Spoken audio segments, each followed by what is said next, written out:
সাল্লামের দৃষ্টির মধ্যে এমন কি জিনিস লুকায়িত ছিল যেই জিনিস মানবদেরকে একদম পরশ পাথর তুল্য করে দিয়েছে।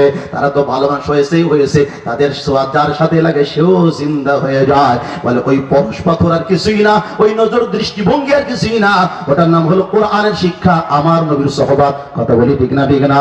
তাহলে কোরআনের শিক্ষা যার মধ্যে ঢোকে সে সুমানুষ হয়ে যায়। কথা ঠিক? নতুবা আরেকটু বুঝাই, কোরআনে কারীম যখন নাজিল হতো, নবী সাল্লাল্লাহু আলাইহি সাল্লাম কাফেরদেরকে যখন কোরআনে কারীমের তেলাওয়াত শোনায় দিতেন, তখন কাফেররা কি বলতো? কেউ কেউ, না এই কোরআন মুহাম্মদ রাসূলুল্লাহ সাল্লাল্লাহু আলাইহি সাল্লাম যে বলে আল্লাহর কালাম, এটা আল্লাহর কালাম না, বরং এটা মুহাম্মদ নিজে বানায়। জোরে বলেন নাউজুবিল্লাহ। এই কথা কাফেররা বলতো না? বলতো না? বলতো। আল্লাহ পাক তখন কি করলেন? কাফেরদেরকে চ্যালেঞ্জ করলেন। কি করলেন?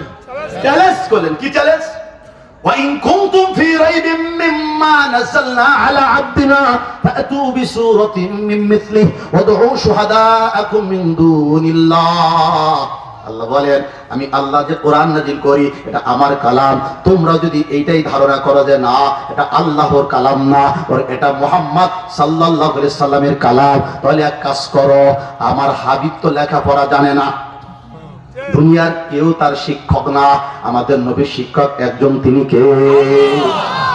আল্লামানি রাব্বি ওয়া আহসানা তালিমি ওয়া আদবানি রাব্বি ওয়া আহসানা তাদিবি। নবী আমার বলেন, আমার শিক্ষা দিয়েছেন আমার আল্লাহ, উত্তম রূপে আমাকে শিক্ষা দিয়েছেন, আমাকে শ্রেষ্ঠতার শিক্ষা দিয়েছেন, আমাকে ভদ্রতা শিক্ষা দিয়েছেন, আমাকে তারবিয়াত করেছেন আমার আল্লাহ, আমার তারবিয়াতটা উত্তম রূপে দিয়েছেন। সুবহানাল্লাহ বলেন।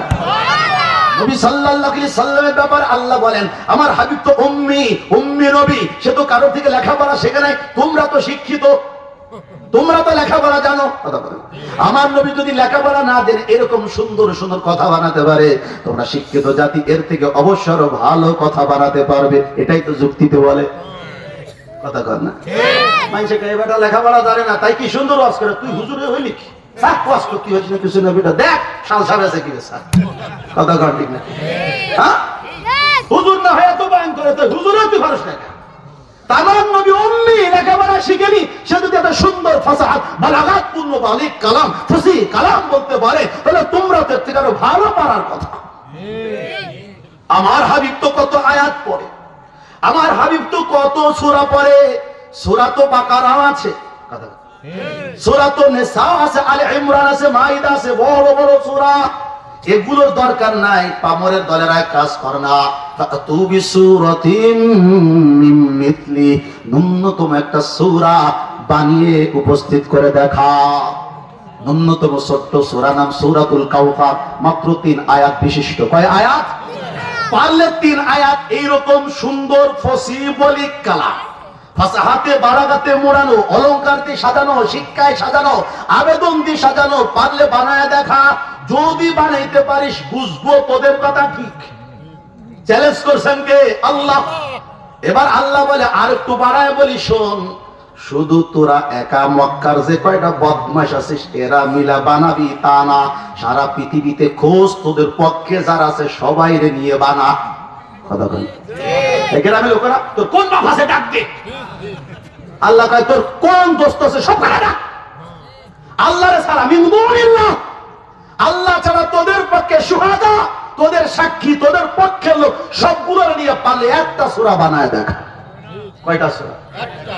এরপর আল্লাহ পাক আরেকটু বলে, র ফা ইল্লাম তাফআলু ওয়া লাম তাফআলু, যদি না পারিস, কি কয়? যদি না পারো। এরপর আল্লাহ বলে যদি বা তোরা কখনোই পারবি না। আল্লাহ পাকের কালামের মজা দেখছেন? এইটুকুই ব্যাখ্যা তো কথা। প্রথমে আল্লাহ বলে যদি না পারিস তো কি হবে, আমরা বলি না? কথা বলেন। আল্লাহ বলে যা ওইটুকু বা তোরা পারবি না, এটা আল্লাহ পক্ষ থেকে ওদের জন্য একটা দয়া। কথা বলেন, কখনো পারবি না, যেহেতু পারবি না নামিস না। আল্লাহ বলেন যদি না পারিস কি হবে জানিস? ফাত্তাকুন নার, জাহান্নাম থেকে ভয় করো। বাস্তব যদি চাও মোকাবেলা এসো না, পারবা না, অতএব জাহান্নামকে ভয় করো, যার ইন্ধন হলো মানুষ এবং পাথর। আল্লাহ ভালো করে বলার পরে 10 দুষ্ট লোকেরা, কাফের মুশরিকেরা বলে আমরা আপনার চ্যালেঞ্জকে গ্রহণ করলাম। জোরে জোরে বলেন নাউজুবিল্লাহ। এবার আপনাদেরকে বোঝাবো যে এই কথাটা, যারা চ্যালেঞ্জকে গ্রহণ করলো তারা তো শিক্ষিত, মানে কেন তারা গ্রহণ করবে? কথা বলেন। আর যদি তারা শিক্ষিত না হবে, আল্লাহ কেন তাদেরকে চ্যালেঞ্জ করবে? আল্লাহ তাদেরকে চ্যালেঞ্জ করে প্রমাণ করে তারা শিক্ষিত ছিল, আর তারা চ্যালেঞ্জ গ্রহণ করার দ্বারা তারাও বুঝাইলো হ্যাঁ আমরা শিক্ষিত। শিক্ষিত একটু খুঁজলো, তাহলে কোরআনের বাহিরেও শিক্ষা ছিল। কথা বলেন, কোরআনের বাইরেও শিক্ষা ছিল। এরপরে মিয়া সাহেবেরা সবাই মিলে যা বানাইছে তা তো ফুলা ফানো ভালো পারে। কথা বলেন, আলফিল মালফিল আমা আদরাকা মালফিল। হাতি হাতি জানো হাতি করে কয়, ইয়া বড় পেট, ইয়া বড় ল্যাস, বিশাল বড় বড় ঠ্যাং। ফুলা বানি এখনই হাসতেছে, অথচ কোরআনের আয়াত তেলাওয়াত করলে একটা হাসবে, ভালো করে তর্জমা করলে একটা হাসবে। তো বোঝা গেল ওদেরও পছন্দ হয় নাই। এখন নিজেরা এত বানানোর পরে কয় যে বুঝছি আল্লাহ লাইসা হাদা মিন কালামিল বাশার। আল্লাহর কসম, কোরআন আল্লাহর কালামই, এটা মানুষ রচিত কালাম না। নারে তাকবীর, নারে তাকবীর। ইসলামের শত্রুরা, ইসলামের শত্রুরা, নারে তাকবীর। বলে চ্যালেঞ্জ করা যায়, প্রমাণ বহন করলো। এই কোরআনের আগেও শিক্ষা দীক্ষা ছিল, তবে সেই শিক্ষা সুশিক্ষা ছিল না। এজন্য তারা চুরি ডাকাতি চিন্তায় রাহাদারি অপকর্ম গুনার কর্ম পাপের কর্ম ছাড়তে পারে নাই, সঠিক পথে চলতে পারে নাই। কথা বলে ঠিক না? ঠিক না? সেই মানুষগুলোকে যখন আমার নবী সাল্লাল্লাহু আলাইহি সাল্লাম কোরআনের শিক্ষায় শিক্ষিত করলেন, কোরআনের নূর তাদেরকে ছুঁয়ে দিলেন, নবীর সহবাদে যখন তারা আসলো, নবী নামক পারস পাথরের সাথে যখন তাদের সম্পর্ক হইল, ওই মানুষগুলো সব অপকর্ম ছেড়ে আল্লাহ ওয়ালা হয়ে গেল। সুবহানাল্লাহ বলেন না? কোরআনের শিক্ষায় একমাত্র মানুষকে ভালো বানাতে পারে, আর কোন শিক্ষাই মানুষকে ভালো বানাতে পারে না। মিসাল একটা দিয়ে শেষ করে দেই। ওমর রাদিয়াল্লাহু তাআলা আনহুকে সবাই তো চিনি, বলেন এত চিনি যে ওনারে এত মহব্বত লাগে যে আর ভাষায় ব্যক্ত করা যায় না। সাহাবায়ে কেরামকে ভালোবাসা, এটা কিন্তু ইমানদারের লক্ষণ। ঠিক তো? ওমর রাদিয়াল্লাহু তাআলা প্রথম তো মুসলিম ছিলেন না, তিনি অমুসলিম ছিলেন, নবীর দুশমন ছিলেন। কথা ঠিক তো?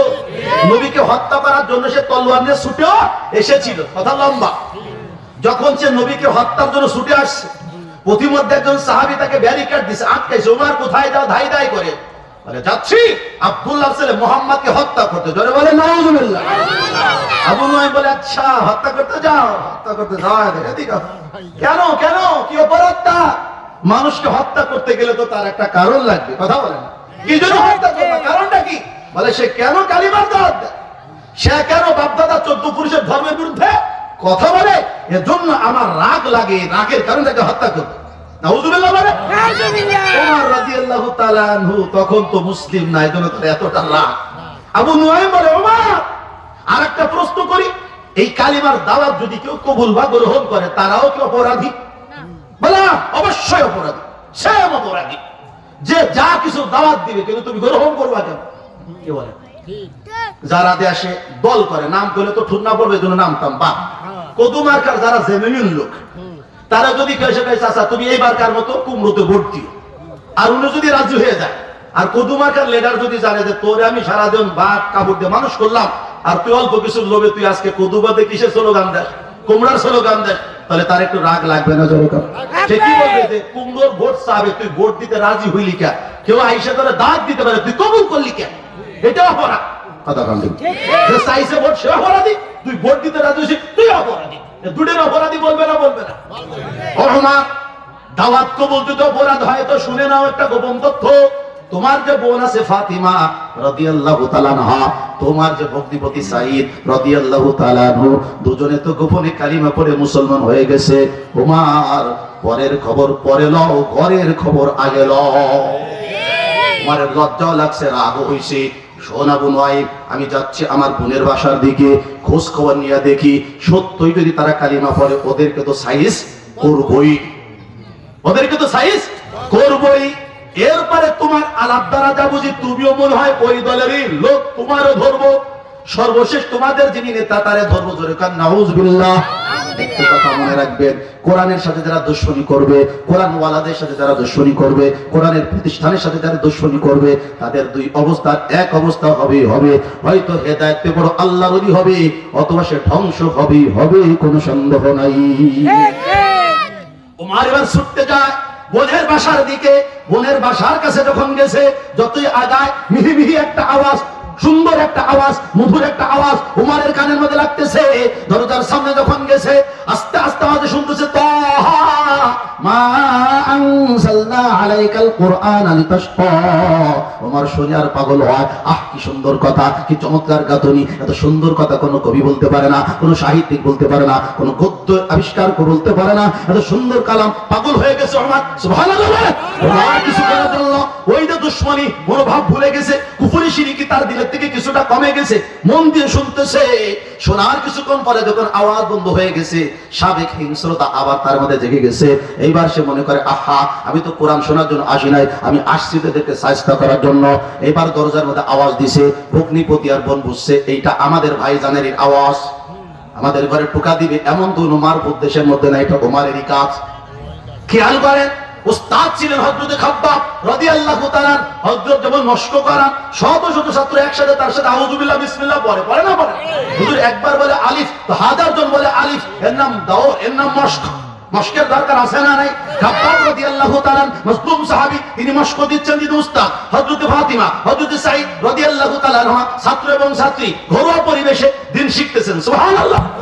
দেখা গেল নারীরও শিক্ষার দরকার, পুরুষেরও শিক্ষার দরকার। শুধু পুরুষ শিখলে হবে না, নারীকে শিখতে হবে, উভয় জাতিকে শিক্ষিত হতে হবে। সবচেয়ে বেশি নারীদেরকে শিক্ষিত হতে হবে। নারী জাতি শিক্ষিত হলে সন্তান শিক্ষিত হবে। কথা কোন ঠিক না? ঠিক না? দুজন শিক্ষা লাভ করতেছে। হঠাৎ করে যখন আওয়াজ পেয়েছে, ফাতিমা রাদিয়াল্লাহু আনহা বলে, আপনি ঘরের মধ্যে চলে যান, স্বামী আপনি আত্মগোপন করেন। ওমর হয়তো আমাদের সাথে খারাপ কোন আচরণ করতে পারে, আমি তার বোন, ও আমার ভাই, যা হবে আমার সাথে হবে। ও খত্তাবের বেটা, আমি খত্তাবের বেটি, হক বাতিলের লড়াই হবে। ও না হক, আমি হক। নবীজি সর্বপ্রথম তাদের দিলের মধ্যে যে শিরকি আকীদা, কুফরি আকীদা গেঁথে গিয়েছে, এটাকে মূলোৎপাটন করার জন্য দাওয়াত দিলেন, লা ইলাহা ইল্লাল্লাহ। তোমরা একথা বলো যে আল্লাহ ছাড়া কোনো ইলাহ নেই, ইবাদতের উপযুক্ত আর কোনো সত্তা নেই, ইবাদতের উপযুক্ত একজনই, তিনি হলেন আল্লাহ। একথা তোমরা বলো, তো বললে কি হবে? তুফলিহু, তোমরা কামিয়াব হয়ে যাবে, সফল কাম হয়ে যাবে। নবীজির এই দাওয়াত যারা পেয়েছেন তাদের মধ্যে দুই দল, কেউ মেনেছেন, কেউ মানেনি। যারা মেনেছে তারা মুমিন মুমিনা, যারা মানেনি তারা কাফির কাফিরা, মুশরিক মুশরিকা। রাসূল আকরাম সাল্লাল্লাহু আলাইহি ওয়াসাল্লামের বেসাতের মাকসাদ, আল্লাহ পাকের পক্ষ থেকে তাকে নবুয়তি যে প্রদান করা হয়েছে, এজন্য মৌলিক কিছু কাজ নবীজির উপরে ছিল। যে কাজ সমূহ থেকে একটি কাজ হলো ইয়াতলু আলাইহিম আয়াতিক, আল্লাহ পাকের পক্ষ থেকে কোরআনে কারীমের যে আয়াত নবী সাল্লাল্লাহু আলাইহি সাল্লামের উপরে অবতীর্ণ হবে, নবীজি ওই আয়াতগুলো উম্মতের কাছে তেলাওয়াত করে শোনাবে। তাহলে কোরআনে কারীম তেলাওয়াত করা এটা একটা মস্ত বড় ইবাদত, শুধু তেলাওয়াতই ইবাদত। তো নবী সাল্লাল্লাহু আলাইহি সাল্লাম তেলাওয়াত করতেন। যারা ঈমানদার তারা তো কোরআনে কারীমের আয়াতের তেলাওয়াত শোনার কারণে তাদের ঈমানের স্পৃহা আর শক্তি আগের থেকে বেড়ে যেত। ওয়া ইযা তুলিয়াত আলাইহিম আয়াতুহু যাদাতহুম ঈমানা। আল্লাহ বলেন মুমিনের একটি আলামত, নিদর্শন, গুণ হলো যখন তার কাছে কোরআনে কারীমের আয়াত তেলাওয়াত করা হয়, এই কোরআনে কারীমের আয়াত অথবা আয়াতের তেলাওয়াতই তার ঈমানকে বৃদ্ধি করে দেয়, বাড়িয়ে দেয়। কোরআনে কারীমের তেলাওয়াতের মধ্যে এই স্পিরিট আছে না নাই? বলে আছে। এই ক্ষমতা আল্লাহ দিয়ে রেখেছে। তো নবী সাল্লাল্লাহু আলাইহি সাল্লামের কাছে এক আয়াত নাযিল হয়েছে, যার অংশ উসজুদু লির রহমান, তোমরা রহমানকে সাজদা করো। কাকে? রহমান। আমরা যারা কালিমাওয়ালা মুসলমান, আমরা সবাই জানি আল্লাহ পাকের নাম কতটা? 99টা না? এই 99টা নামের মধ্যে একটি নাম হলো আর রহমান বা রহমান। এটা আল্লাহ পাকের গুণবাচক নাম, আল আসমাউল হুসনা থেকে একটি। নবী দাওয়াত দিচ্ছেন তাদেরকে তেলাওয়াতের মাধ্যমে, উসজুদু লির রহমান, তোমরা রহমানকে সাজদা করো।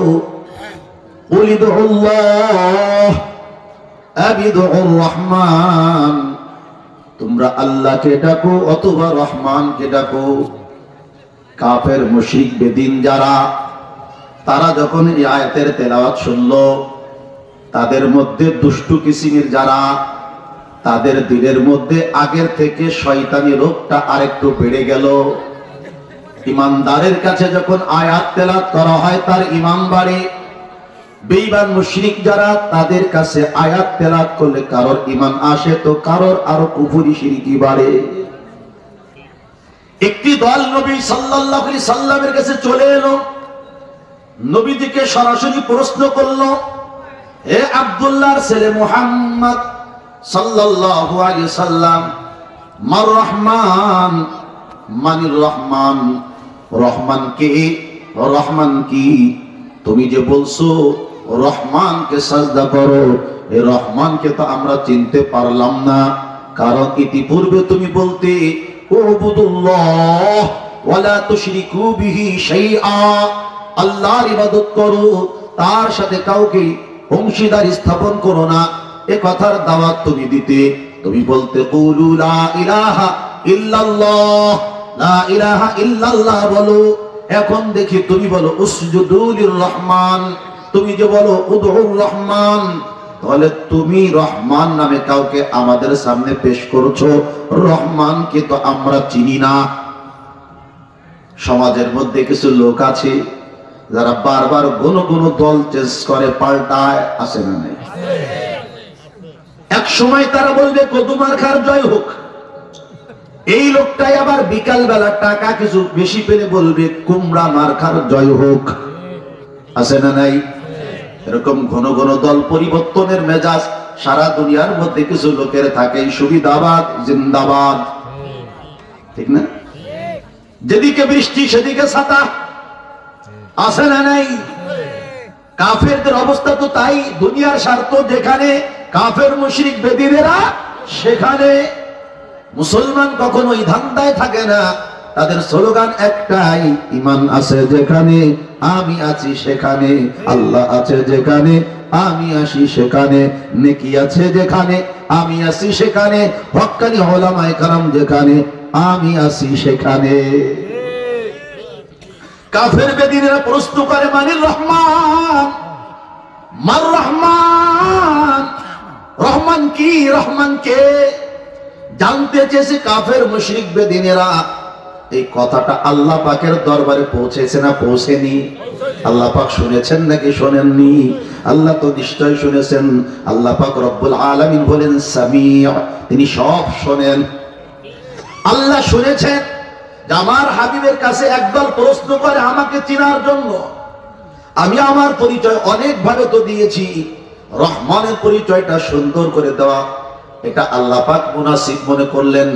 জিবরিল আলাইহিস সালামকে বললেন, জিবরিল যাও লৌহে মাহফুজের মধ্য থেকে সূরা আর রহমানটা নিয়ে যাও, গিয়ে আমার হাবিবের কাছে এটা তেলাওয়াত করে শোনাও। আল্লাহ পাক রব্বুল আলামিনের নবী সাল্লাল্লাহু আলাইহি সাল্লামকে আল্লাহ পাক কেমন ভাবে কবুল করেছিলেন, একবার তেলাওয়াত শুনলেই সারা জীবনের জন্য এটা আত্মস্থ হয়ে যেত, আর একবার এটাকে তেলাওয়াত করার প্রয়োজন হতো না। তবে নবী তো অনেক বেশি তেলাওয়াত করতেন। প্রথম যখন কোরআনে কারীম নাজিল হতো, ওই আয়াতগুলো মুখস্থ করার জন্য নবীজি খুব চেষ্টা করতেন। মন দিয়ে যেমন শুনতেন, সাথে সাথে জবান আর জিহ্বাকে লড়াতেন। আল্লাহ পাক রব্বুল আলামিনের বড় মায়া লাগলো। আল্লাহ পাক রব্বুল আলামিন তো আমাদের নবীকে বলে দিলেন, লা তুহাররিক বিহি লিসানাক, ও হাবিব এই কোরআনকে আয়ত্ত করার জন্য, মুখস্থ করার জন্য যখন তেলাওয়াত আপনাকে জিবরিল শোনান, তখন আপনার জিহ্বাকে আপনি নড়াচড়া করবেন না, এটা আপনার করার কোনো প্রয়োজন নাই। ইন্না আলাইনা জামাআহু ওয়া কুরআনা, আমি আল্লাহ পাক আমার পক্ষ থেকে দায়িত্ব নিয়ে নিলাম, এই কোরআন আমি আপনার জন্য জমা আর একত্রিত করে দিব। আপনি যখন তেলাওয়াত করতে চাইবেন, আমি আল্লাহ আপনাকে দিয়ে তেলাওয়াত করিয়ে দেব। কোরআনে কারিম আয়াত্ত করতে গেলে কষ্ট করা লাগে না লাগে না? আমার তো পুরো শরীর গরম হয়ে গেছে। হযরতের সামনে আমি বলতেছি, মাঝে মাঝে আয়াতও পড়া লাগে। আমার তো তাজবিদও হয় না, সিফাতও নাই, মদও নাই, মাখরাজও নাই, ভুলে ভরা আমাদের কোরআনে কারিমের তেলাওয়াত। উস্তাদের কাছে এসে লম্বা সময় এখানে বছরের পর বছর মেহনত করার পরে আলিফটা মাত্র সোজা হয়। কথা বলেন ঠিক না? ঠিক না? মেহনত করা লাগে না লাগে না? কিন্তু রাসূল আকরাম সাল্লাল্লাহু আলাইহি সাল্লামের ওই মেহনত করতে হয় নাই। আল্লাহ রাব্বুল আলামিন কুদরতি ভাবে কোরআনকে তার অন্তরের মধ্যে আল্লাহ জমিয়ে দিয়েছেন। সুবহানাল্লাহ। নতুবা কোরআনে কারীম এত সহজ কালাম নয়, এটা বড় ভারী কালাম, ওয়েটফুল কালাম। আল্লাহ পাক রব্বুল আলামিন এই কোরআনে কারীমের আমানত হেফাজতের জিম্মাদারি প্রথম তো আসমানকে দিতে চেয়েছেন, জমিনকে দিতে চেয়েছেন, পাহাড় পর্বতকে দিতে চেয়েছেন। আল্লাহ বলেন কেউ এটাকে গ্রহণ করতে রাজি হয়নি। ওয়া হামালাহাল ইনসান, অবশেষে এই আমানতের জিম্মাদারি গ্রহণ করেছে মানুষ। কারা? মানুষ। কোরআন কিন্তু উচ্চারণ করা বড় কঠিন ছিল, কিন্তু আল্লাহ এটাকে সহজ করে দিয়েছেন। ইন্না সানুলকি আলাইকা কওলান সাকিলা, আল্লাহ বলেন আমি আপনার উপরে অতি সত্বর ভারী কালাম নাজিল করব। এত ভারী, এত ভারী, আল্লাহ যদি সহজ না করতেন সূরা ফাতিহার এক আয়াত তেলাওয়াত করার ক্ষমতা আমাদের কারোর হতো না। তবে আল্লাহ সহজ করে দিয়েছেন। ওয়ালাকাদ ইয়াসসারনাল কুরআনা লিযিকর ফাহাল মিন মুদ্দাকির, আল্লাহ বলেন নিশ্চয় আমি আল্লাহ কোরআনকে সহজ করে দিয়েছি। সুবহানাল্লাহ। কোরআন সহজ তাই আমরা তেলাওয়াত করতে পারি। আল্লাহ সহজ না করে দিলে আমার আপনার মতো মানুষের জন্য কোরআন উচ্চারণ করা কোনোভাবেই সম্ভব ছিল না। একটা ছোট্ট কথা মাঝ দিয়ে বলি, মাঝে মাঝে আমাদের ইমাম সাহেবদেরও কোরআনে কারীম তেলাওয়াত করতে গিয়ে লোকমা যায় না যায় না? আয়াত থেকে যায়, শব্দ থেকে যায়, এক জায়গা থেকে আরেক জায়গায় চলে যান, যান না। একবার যদি কোনো হুজুরের এরকমটা হয়, কলাতলা চায়ের দোকানে, কারণচক বাজারের চায়ের দোকানে নামাজি যারা না তারাও পর্যন্ত সমালোচনা করে, কেমন একজন কারি সাহেব দিল, কারি সাহেব হুজুরে, মুহতাম সাহেব হুজুরে, এতদিন ভালোই পড়তো, আজকে নাকি তার লোকমা গেছে। আসলে আমাদের হুজুরের ইয়াদ ভালো নাই। ইয়াদ ভালো থাকছে লোকমা যেত না। ওরে ভাই, ইয়াদ যতই থাকে না কেন, যেই শাগরেদ, যেই উস্তাদ বিনা লোকমায় 30 পারা শোনাতে পারে, আল্লাহ যদি চান রাকাতে রাকাতে 20 লোকমা যাবে, সম্ভব। আগাতে পারবে না লোকমা ছাড়া। কথা বলেন না? আমি নিজে সাক্ষী। খানায় কাবার যারা ইমাম, যারা খতিব, তারা কি সাধারণ আলেম? কথা বলেন না? তারা তো বড় বড় অধ্যাপক, আধ্যাত্মুর, তারা ডক্টর, প্রফেসর, বিভাগীয় প্রধান, কেউ মদিনা ভার্সিটির, কেউ উম্মুল কোরা ভার্সিটির, বড় বড় বিশ্ববিদ্যালয়, বিষয় ভিত্তিক বিষয়ের তারা প্রধান, তারা ওখানকার ইমাম খতিব। তাদের এলেম তো অনেক উঁচু পর্যায়ের, তারা বিশ্বসেরা হাফেজ কোরআন। অথচ তাদেরও লুকমা যায়, তাদেরও লুকমা যায়, আয়াত রেখে চলে যায়। এমনকি আমি নিজে আল্লামা আব্দুর রহমান আস-সুদাইস, যার তেলাওয়াতের সবাই আমরা ভক্ত, সূরা ফাতিহার মধ্যে আমি তাকে এক আয়াত 3 বার দোহরাতে পেয়েছি। 3 বার দোহরায়া পরের আয়াত তিনি খুঁজে পেয়েছে। এর অর্থ কি? উনি মনে হয় ভালো হাফেজ না, ইয়াদ নেই। আসলে তা না। আল্লাহ মাঝে মাঝে বড়দের দ্বারা এরকম ভুল করায় দেখেন, দেখো আমার কোরআন সহজ না, আসলে তো কঠিন, আমি সহজ করেছি এজন্য তোমরা পারো। নতুবা দেখো বড় বড় হুজুরাও আয়াত ভুলে যায়। কোরআন সহজ করেছেন কে? বলে ভয়টাও দূর করা দরকার। কোরআন কঠিন না, কোরআন কি সহজ। বুড়া বুড়া মানুষও যদি এই মাদ্রাসায় ভর্তি হয়, অথবা দাওয়াত ও তাবলীগের মেহনতে যদি শরীক হয়, চিল্লার পরে চিল্লা যদি লাগায়, হক্কানি আল্লাহওয়ালা সহবাতে যদি থেকে মস্কে কোরআন দেয়, আল্লাহর মেহেরবানিতে তারও কোরআন শুদ্ধ হওয়া সম্ভব, কারণ কোরআন সহজ। আসলে কঠিন, কিন্তু এখন কি সহজ। কথা এতটুকু খেয়াল করেন। নবী সাল্লাল্লাহু আলাইহি সাল্লাম কোরআনে কারীম যখন নাজিল হয় শুনলেই মুখস্থ হয়ে যায়, সুবহানাল্লাহ। যখন পড়তে চান আল্লাহ জবানে দিয়ে দেন, যেই বিষয়ে বলতে চান আল্লাহ আয়াতগুলো সাজায় দেন, সুবহানাল্লাহ।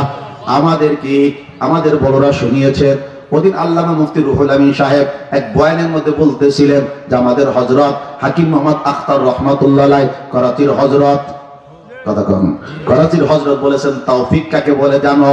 তৌফিকের একটা হলো এটাও, যখন তুমি বয়ান করতে যাবে, কথা বলতে যাবে, যে আয়াত দরকার, যে হাদিস দরকার, যে ঘটনা দরকার, যে উপমা দরকার, যে যুক্তি দরকার, সাথে সাথে জেহেনে হাজির হওয়া আর জবান দিয়ে বলতে পারা, এটাও কিন্তু এক প্রকার তৌফিক। রাসূল আকরাম সাল্লাল্লাহু আলাইহি সাল্লামকে সূরা আর রহমান জিবরিল আলাইহিস সালাম শুনিয়ে দিয়েছেন। এখন নবীজি সেই কাফেরদেরকে ডাকে, কারা তোমরা যারা রহমানকে চিনতে চাও, রহমানকে চিনো না, তো শোনো আমি তোমাদেরকে রহমান চিনিয়ে দেই। এই যে সূরা আর রহমান আমি তেলাওয়াত করে তোমাদেরকে শোনাই, তোমরা এখন বুঝতে পারবে রহমান কে, রহমান কেমন। সূরা আর রহমান, এই সূরার মধ্যে আল্লাহ রাব্বুল আলামিন বান্দা বান্দির উপরে, জগৎবাসীর উপরে কি কি রহমত করেছেন, অনুগ্রহ করেছেন, দয়া আর কৃপা করেছেন, অনুকম্পা করেছেন, এর বিস্তারিত মৌলিক বিবরণ এই সূরার মধ্যে আছে। দিয়ে দিয়ে মাঝে মাঝে আল্লাহ একটা আয়াত চ্যালেঞ্জ স্বরূপ বার বলেছেন, চ্যালেঞ্জ করেছেন দুই জাতিকে, এক হলো জিন আর এক হলো ইনসান। আয়াতটা তো সবার মুখস্থ, তাই না? কি আয়াত? فَبِأَيِّ آلَاءِ رَبِّكُمَا تُكَذِّبَانِ। আল্লাহ বলেন, হে জিন ইনসান, আমি আল্লাহ পাক রব্বুল আলামিনের কোন কোন নিদর্শনকে অস্বীকার করবে, যেটা আমার আল্লাহ দেয়নি, খালিক মালিক রব আল্লাহ দেয়নি, অন্য কেউ দিয়েছে, পারলে একটু বলতো দেখি। কেউ বলতে পারবে না, কারণ সবগুলো দাতাকে। জোরে বলেন আল্লাহ। একটু বলেন তো, সাত আসমান দিয়েছেন কে?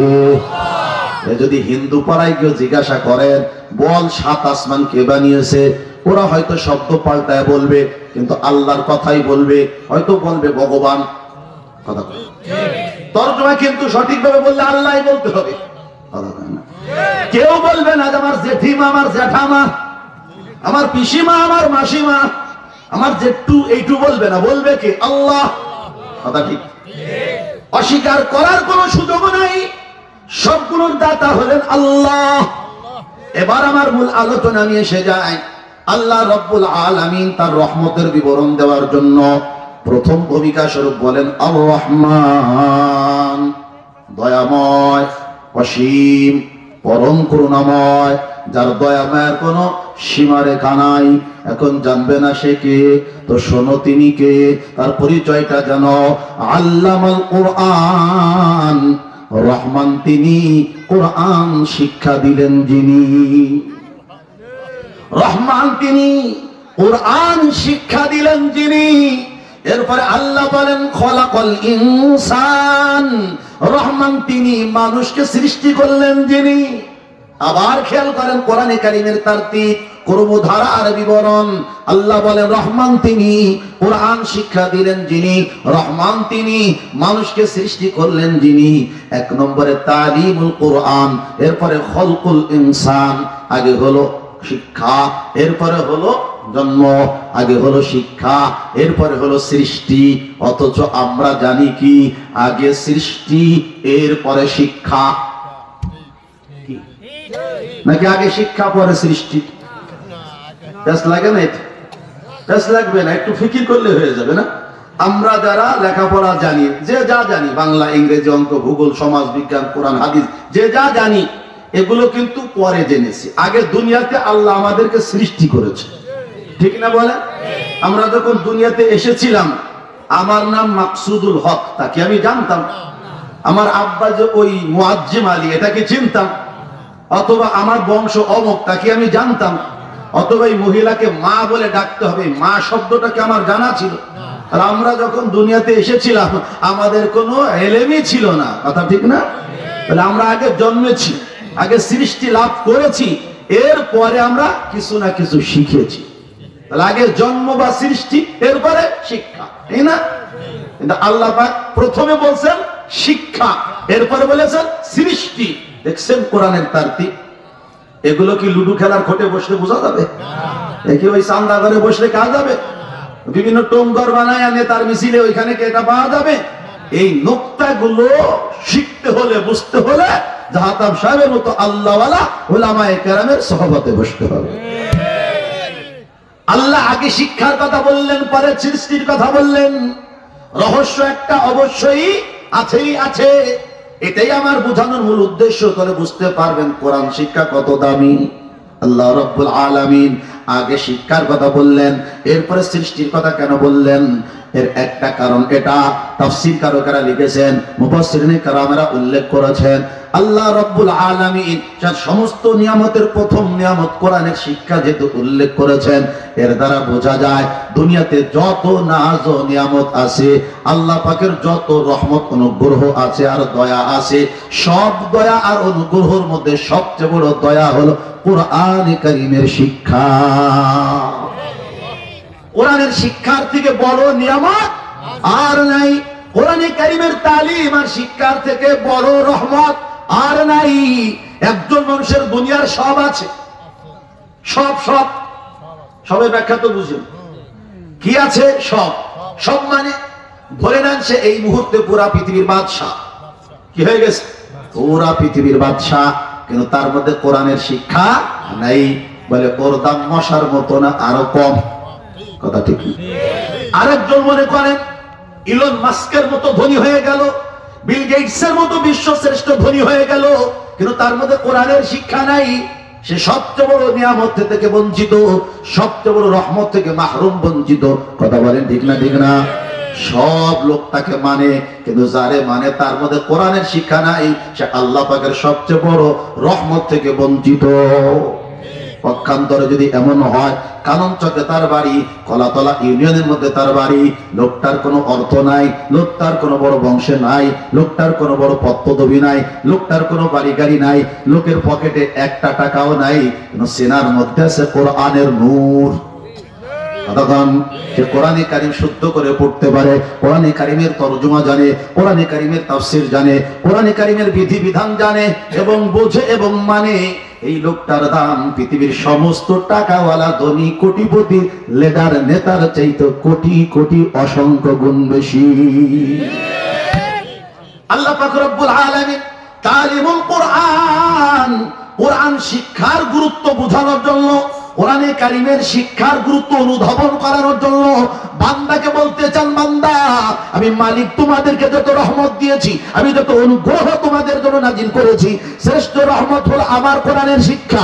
এই কোরআনের শিক্ষা যারা অর্জন করবে, এটা যারা বুঝবে, এটা যারা মানবে, এটা পড়ে যারা পড়াবে, বুঝে যারা বুঝাবে, মেনে যারা মানাবে, এরা হলো পৃথিবীর শ্রেষ্ঠ মানুষ। এক নাম্বার। দুই নাম্বার যেটা বোঝা যায়, আল্লাহ রাব্বুল আলামিন কেমন জন বোঝাতে চাই, গোলাম শুধু মানুষের আকৃতিতে জন্ম হলে তারে মানুষ বলা যায় না, শুধু মানুষের রূপ ধারণ করে দুনিয়াতে আসলেই তাকে মানুষ বলা যায় না। সমাজের মধ্যে মানুষ রূপে যারা পৃথিবীতে আসে, মায়ের পেট থেকে বাবার ঔরসে, এই মানুষগুলোর শ্রেণী হলো দুইটা। এক হলো সুমানুষ আর এক হলো অমানুষ। কি আপনাদের এলাকায় সবাই সুমানুষ, কোনো অমানুষ নেই, কিন্তু পৃথিবীতে আছে। কথা বল। এক হলো সুমানুষ আর এক হলো অমানুষ। এই যে কেউ হয় সুমানুষ, কেউ হয় অমানুষ, কেউ হয় সফল, কেউ হয় বিফল, কেউ হয় সূরাতে ইনসান, কেউ হয় সিফাতে ইনসান, কেউ হয় রূপের মানুষ আর কেউ হয় গুণের মানুষ। সবাই কি এক? ভিন্ন ভিন্ন কিনা? বলে এই যে দুই শ্রেণীর হয়ে গেল, কেন হলো, কখন কি কারণ খুঁজে দেখেছেন? বলে কারণ খুঁজতে একটা কথাই পাবেন, সু অথবা কু, সুমানুষ অথবা অমানুষ, সফল অথবা বিফল, এর পিছনে সবচেয়ে বড় কার্যকরী ভূমিকা রাখে হলো শিক্ষা। শিক্ষা হয় যেমন মানুষ গড়ে তেমন। শিক্ষা যদি সুশিক্ষা হয় মানুষ সুমানুষ হয়, শিক্ষা যদি কু হয় তো মানুষ অমানুষ হয়ে যায়। মিসাল দিতে গেলে বেশি দূরে যাওয়া লাগবে না, প্রত্যেক জায়গায় পাবেন। আল্লাহ জানে ওয়াজ কার মাথার পরে পড়বে, কিন্তু পড়বেই পড়বে। একজনের কোটি টাকা, একজনের সুদ খায় তো আর একজনের সুদ খায় না, দুজনেই কোটিপতি। একজন সুদখোর কোটিপতি আর একজন সুদমুক্ত কোটিপতি। এই যে একজন সুদ খেলো আর একজন সুদ খেলো না, এই পার্থক্য কেন হয়? পার্থক্য এজন্যই হয় যে সুদ খায় না সে কোরআনের শিক্ষায় শিক্ষিত, কোরআনকে মানে, আর একজন কোরআনের শিক্ষায় শিক্ষিত না, কোরআনকে মানে না, এর জন্য সে সুদ খায়। একজন সুমানুষ আর একজন কুমানুষ। যে সুদ খায় না সে সুমানুষ, যে সুদ খায় সে হলো আস্থা অমানুষ। কথা ঠিক? আবার খেয়াল করেন, দুইজনের গায়ে শক্তি আছে, বলে লোক আছে, ধাক্কা দিলে প্রতিদিন আধা হাত করে সীমানা বাড়াতে পারে, যারা আইল ঠেলা বলে। কথা বলে না, একজনে বাড়ায় তো আর একজন বাড়ায় না। যে বাড়ায় সে অমানুষ, যে বাড়ায় না জায়গায় রাখে সে হলো সুমানুষ। যে বাড়ায় না সে সুমানুষ কেন? কোরআনের শিক্ষায় শিক্ষিত হওয়ার কারণে। আর যে বাড়ায় সে কোরআনের শিক্ষায় শিক্ষিত না হওয়ার কারণে অমানুষ। আরো যদি যাই, একই চেয়ারম্যানের চেয়ারম্যান, কলাতলা বাদ দিয়ে ভিতরে, একই চেয়ারম্যানের চেয়ারম্যান জনগণের সেবা 100-100 দেয়। সরকার কর্তৃক যা যা বন্টনের জন্য তারা দেওয়া আছে দায়িত্ব, সেগুলো তো দেয়ই দেয়। আবার নিজের যে বেতনটা মাঝে মাঝে সেগুলো দুঃখীদের মধ্যে, গরিবদের মধ্যে বিলিয়ে দেয়। এমনও কিছু আমাদের রাষ্ট্রের নেতা আছে না নাই? বলে আছে। আবার কিছু নেতা এমনও আছে জনগণেরটা তো দেয়ই না, রাস্তা হইছে বইলা রাস্তা তো হয়ই নাই, খায়া ফেলে, জনগণের গম চুরি করে। এমনকি চেয়ারম্যানের সার্টিফিকেটে স্বাক্ষর দিতে গেল টাকা চায়। অথবা মনে করেন আপনার বাচ্চা হয়েছে, জন্ম নিবন্ধন করতে হবে, সরকারের ফিস হলো 50 টাকা, বোঝানোর জন্য বলি কম বেশি তো হতেই পারে, যে বলে 500 টাকা কমে হবে না। বাকি টাকা কোথায় যাবে? আমার পকেটে। অমানুষ। কথা বলে না, একজন সুমানুষ আর একজন অমানুষ। কেন দুই চেয়ারম্যান দুই রকম? বলে এক চেয়ারের মধ্যে কোরআনের শিক্ষা আছে, আর এক চেয়ারের মধ্যে কোরআনের শিক্ষা নাই। যে চেয়ারম্যানের মধ্যে কোরআনের শিক্ষা আছে সে সুমানুষ, যার মধ্যে কোরআনের শিক্ষা নাই সে আস্থা অমানুষ। একই সরকারি ডাক্তারের ডাক্তার, 10টা থেকে 2টা সরকারি অফিস টাইম, জোহরের সময় 1 ঘন্টা বিরতি, খাওয়া এবং নামাজের গোসলের কথার কথা। দেখবেন যারা কোরআনের শিক্ষায় শিক্ষিত, আল্লাহর সঙ্গে জবাবদিহির ভয় যাদের আছে, মরণের চিন্তা যাদের আছে, কবর জগতের ভয় যাদের আছে, সওয়াল জবের চিন্তা ভাবনা যাদের আছে, ডান হাতে আমল নেওয়ার পর চিন্তা যাদের আছে, নবীর হাত থেকে হাউজে কাউসারের পানি পান করার নিয়ত যার আছে, ওই ডাক্তার কখনোই 10টা থেকে 2টা এর মাঝে কোনো ধোঁকা পাকি দিবে না। সবার সাথে সুন্দর মার্জিত আচরণ করবে, প্রত্যেক রোগীকে আপন মনে করবে। ক্লিনিকে যেমন সুন্দর মতো শোনে আর ডাক্তারের প্রেসক্রিপশন লেখে, সরকারি হাসপাতালে ওই রকম শোনে এবং প্রেসক্রিপশন লেখে, আলাদা নজরে দেখে না। সরকারি যদি ঔষধ থাকে তো বিনা মূল্যে বিতরণ করে দেয়, না থাকলে বলে বাজার নাই, আসলে যোগাযোগ করবেন দিয়া দিব। আবার একই হাসপাতালে ডাক্তার সপ্তাহে 7 দিন 5 দিন সরকারি টাইম, 5 দিনের মধ্যে আসে তো 1 ঘন্টা 2 ঘন্টা, ঠিক মতো তিনি থাকেন না। ক্লিনিকে সুন্দর মতো সময় দেয়, এখানে ঘন ঘন ঔষধ লেগে, রোগী তার বয়ান দেওয়ার আগে, রোগের বিবরণ দেওয়ার আগে ঔষধ লেখা সারা। ঔষধ চাই, ঔষধ চাই, ঔষধ নেই, ঔষধ নাই, নাই আর নাই, জীবনে হাই করু না, আছে না নাই? একই হাসপাতালের আয়া, একই হাসপাতালের বুয়া, একই হাসপাতালের নার্স, একজনের ব্যবহার একদম মায়ের মতো, মেয়ের মতো, বোনের মতো, আর একজনের ব্যবহার সামারের মতো। কেন ভাই? একজনের মধ্যে কোরআনের শিক্ষা আছে আর একজনের মধ্যে নাই। এরকম যত জায়গায় যাবে 2 প্রকার পাবেনই পাবেন। কথা বলেন ঠিক না? ঠিক না? আমি মাত্র 2 থেকে 3টা বললাম, সময় মাত্র 1 ঘন্টা। এটা বললে তো বাকি কথা বলার সুযোগই হবে না। মোটামুটি আমাদের সমাজের মধ্যে মানুষ কয় রকম? 2 রকম। এক হলো সুমানুষ আর এক হলো অমানুষ। সুমানুষ হতে হলে কোরআনের শিক্ষা লাগবেই লাগবে। কোরআনের শিক্ষা ছাড়া কোনোভাবে সুমানুষ হওয়া সম্ভব না। শিক্ষা আপনি জাগতিক ভাবে যতই শিক্ষিত হন না কেন, সবচেয়ে বড় বড় ভার্সিটির ডিগ্রিওয়ালা হন না কেন, আপনি ক্যামব্রিজ থেকে ফারেক হয়ে গেলেন, অক্সফোর্ড থেকে আপনি ডিগ্রিধারী হয়ে গেলেন, প্রাচ্যের অক্সফোর্ড, ঢাকা ভার্সিটি থেকে আপনি শিক্ষা লাভ করলেন, আপনি বুয়েট টুয়েট থেকে আপনি শিক্ষা লাভ করলেন, কিন্তু আপনার জীবনে যদি কোরআনের শিক্ষা না থাকে, কোরআনওয়ালার সহবাদ যদি না থাকে, মসজিদ মাদ্রাসা যাতায়াত যদি না থাকে, হক্কানি উলামায়ে কেরামের সংগঠনের সাথে সম্পর্ক যদি না থাকে, দাওয়াত ও তাবলীগের মেহনতের সাথে সম্পর্ক যদি না থাকে, ইমাম খতিবের সাথে, মুয়াজ্জিনের সাথে, আল্লাহওয়ালার সাথে যদি সংযোগ ইত্তেসাল না থাকে, আমি বলতে পারি আপনি জীবনও শিক্ষিত হবেন না, আপনি হবেন সুন্দর মতো বলে দেই একটা আস্থা অমানুষ। নারে তাকবীর! নারে তাকবীর! আল কোরআনের আলো! আল কোরআনের আলো! নারে তাকবীর! কবি শামসুর রহমান নাম শুনছেন না শোনেন নাই? নাম তো টাকের নাম, সুন্দর নাম শামসুর রহমান, রহমানের সূর্য, কিন্তু তার জিন্দেগি যেভাবে কাটছে আর জামনে মরছে, ওর নাম শামসুর রহমান না লেখা, ওর নাম লিখতে হবে শামসু শয়তান, শয়তানের সূর্য, শামসু ইবলিস, ইবলিসের সূর্য।